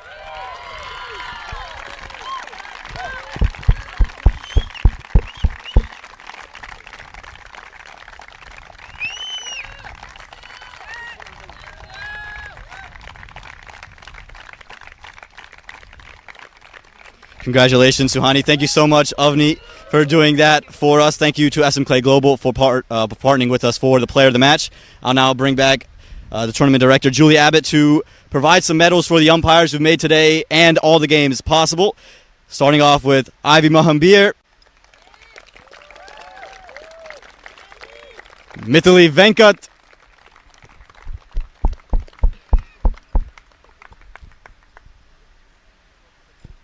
if we could also have Mithili Venkat come and join us as well. Great, congratulations.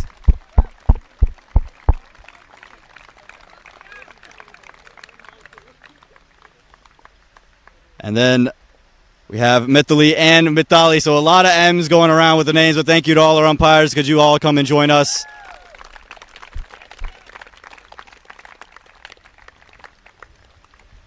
Then we'd also like to invite our umpire, Assessa Partha, to come and join us. It looks like he might have disappeared on us as well, but again, none of this would have been possible without him. Mithali as well can come join us. Thank you so much, Mithali.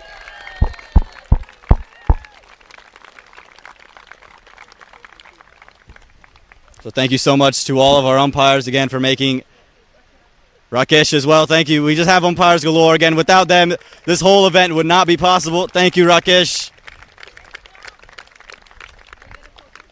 There we go, photo right here, looking at the camera, and again, would not be possible these 3 days of cricket without our fantastic umpires. Another big round of hands for our umpires here.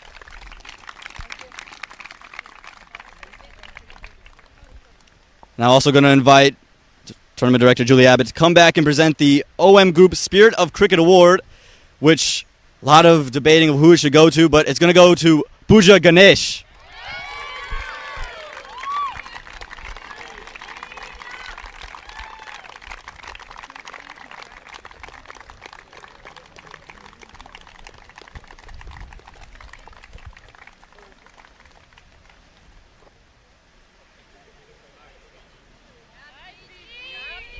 Congratulations, Pooja, and very well deserved.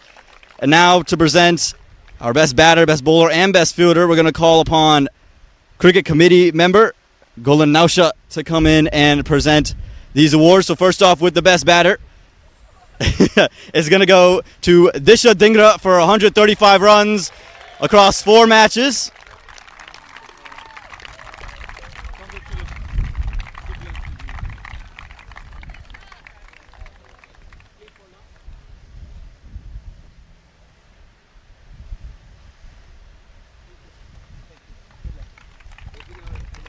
Stay right there for me because we have the best bowler now for her 5 wickets spread across her 4 matches. An economy of 2.91 is going to go to Aditi Chudasama.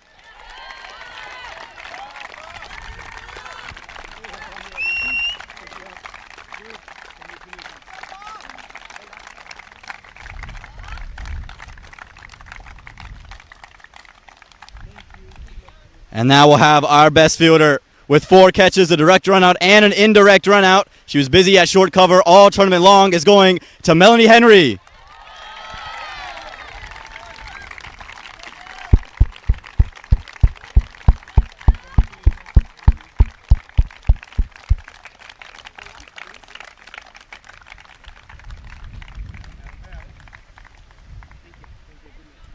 And now I'd like to invite the chair of the cricket committee and board member, Srini Salva, to come present the MVP for this tournament. And we've called her name already today, and it's for her all-around performances. It once again goes to Melanie Henry.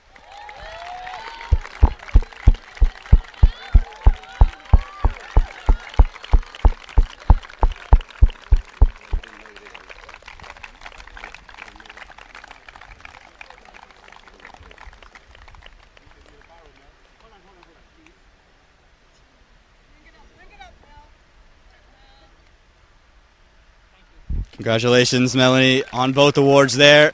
And now I'd like to call up Nadia Gruni to come have a couple of words for all the ladies here.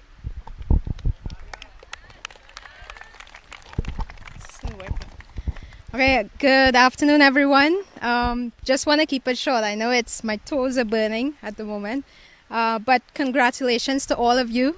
There's nothing that I can say that Julie hasn't said, really. Thank you, first of all, to all of the parents, all of the supporters, the volunteers, officials, selectors. Really appreciate what you guys have done and continue to do for women's cricket. Really, I think I've said it before, but the strength of the community, our cricket community, it's really all of you volunteers. And we really could not have achieved what we have without all of your efforts and all of your support. So thank you all for that.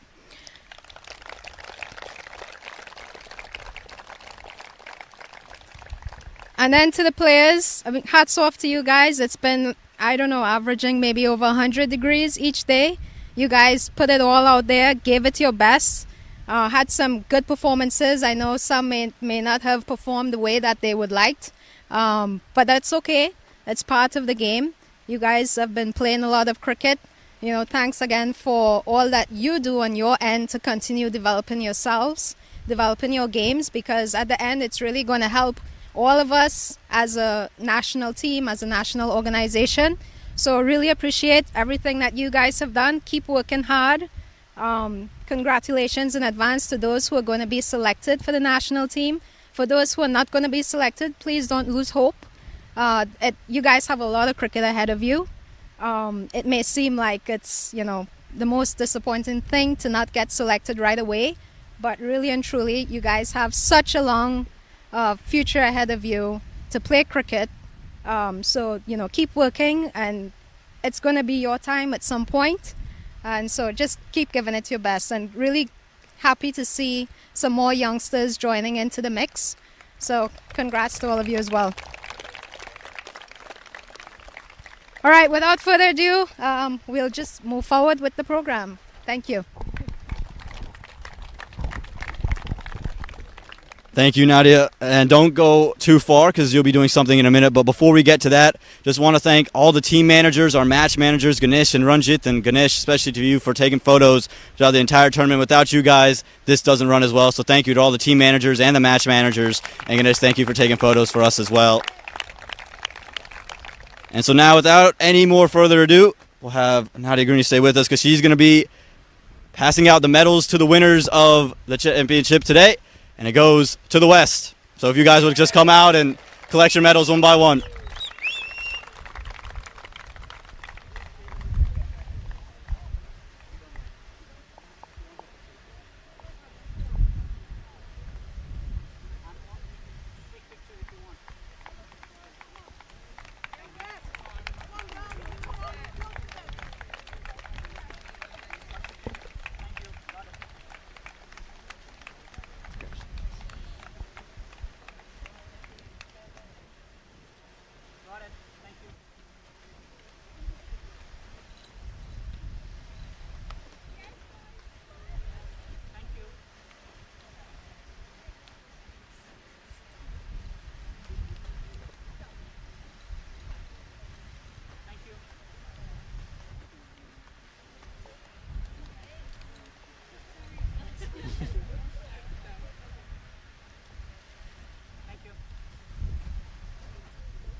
Coach and manager.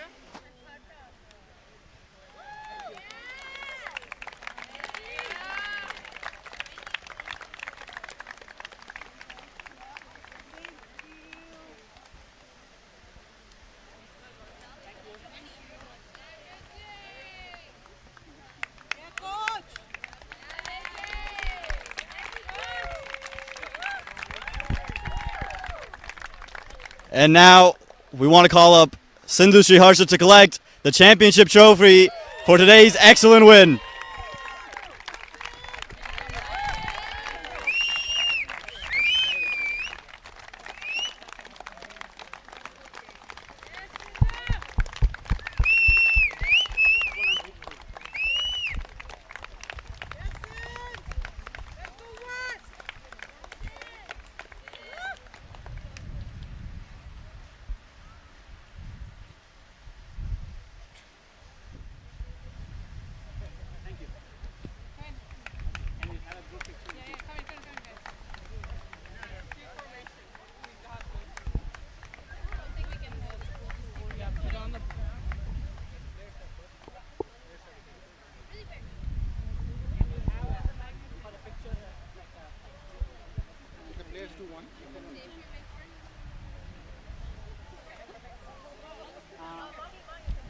Just a little symmetry there.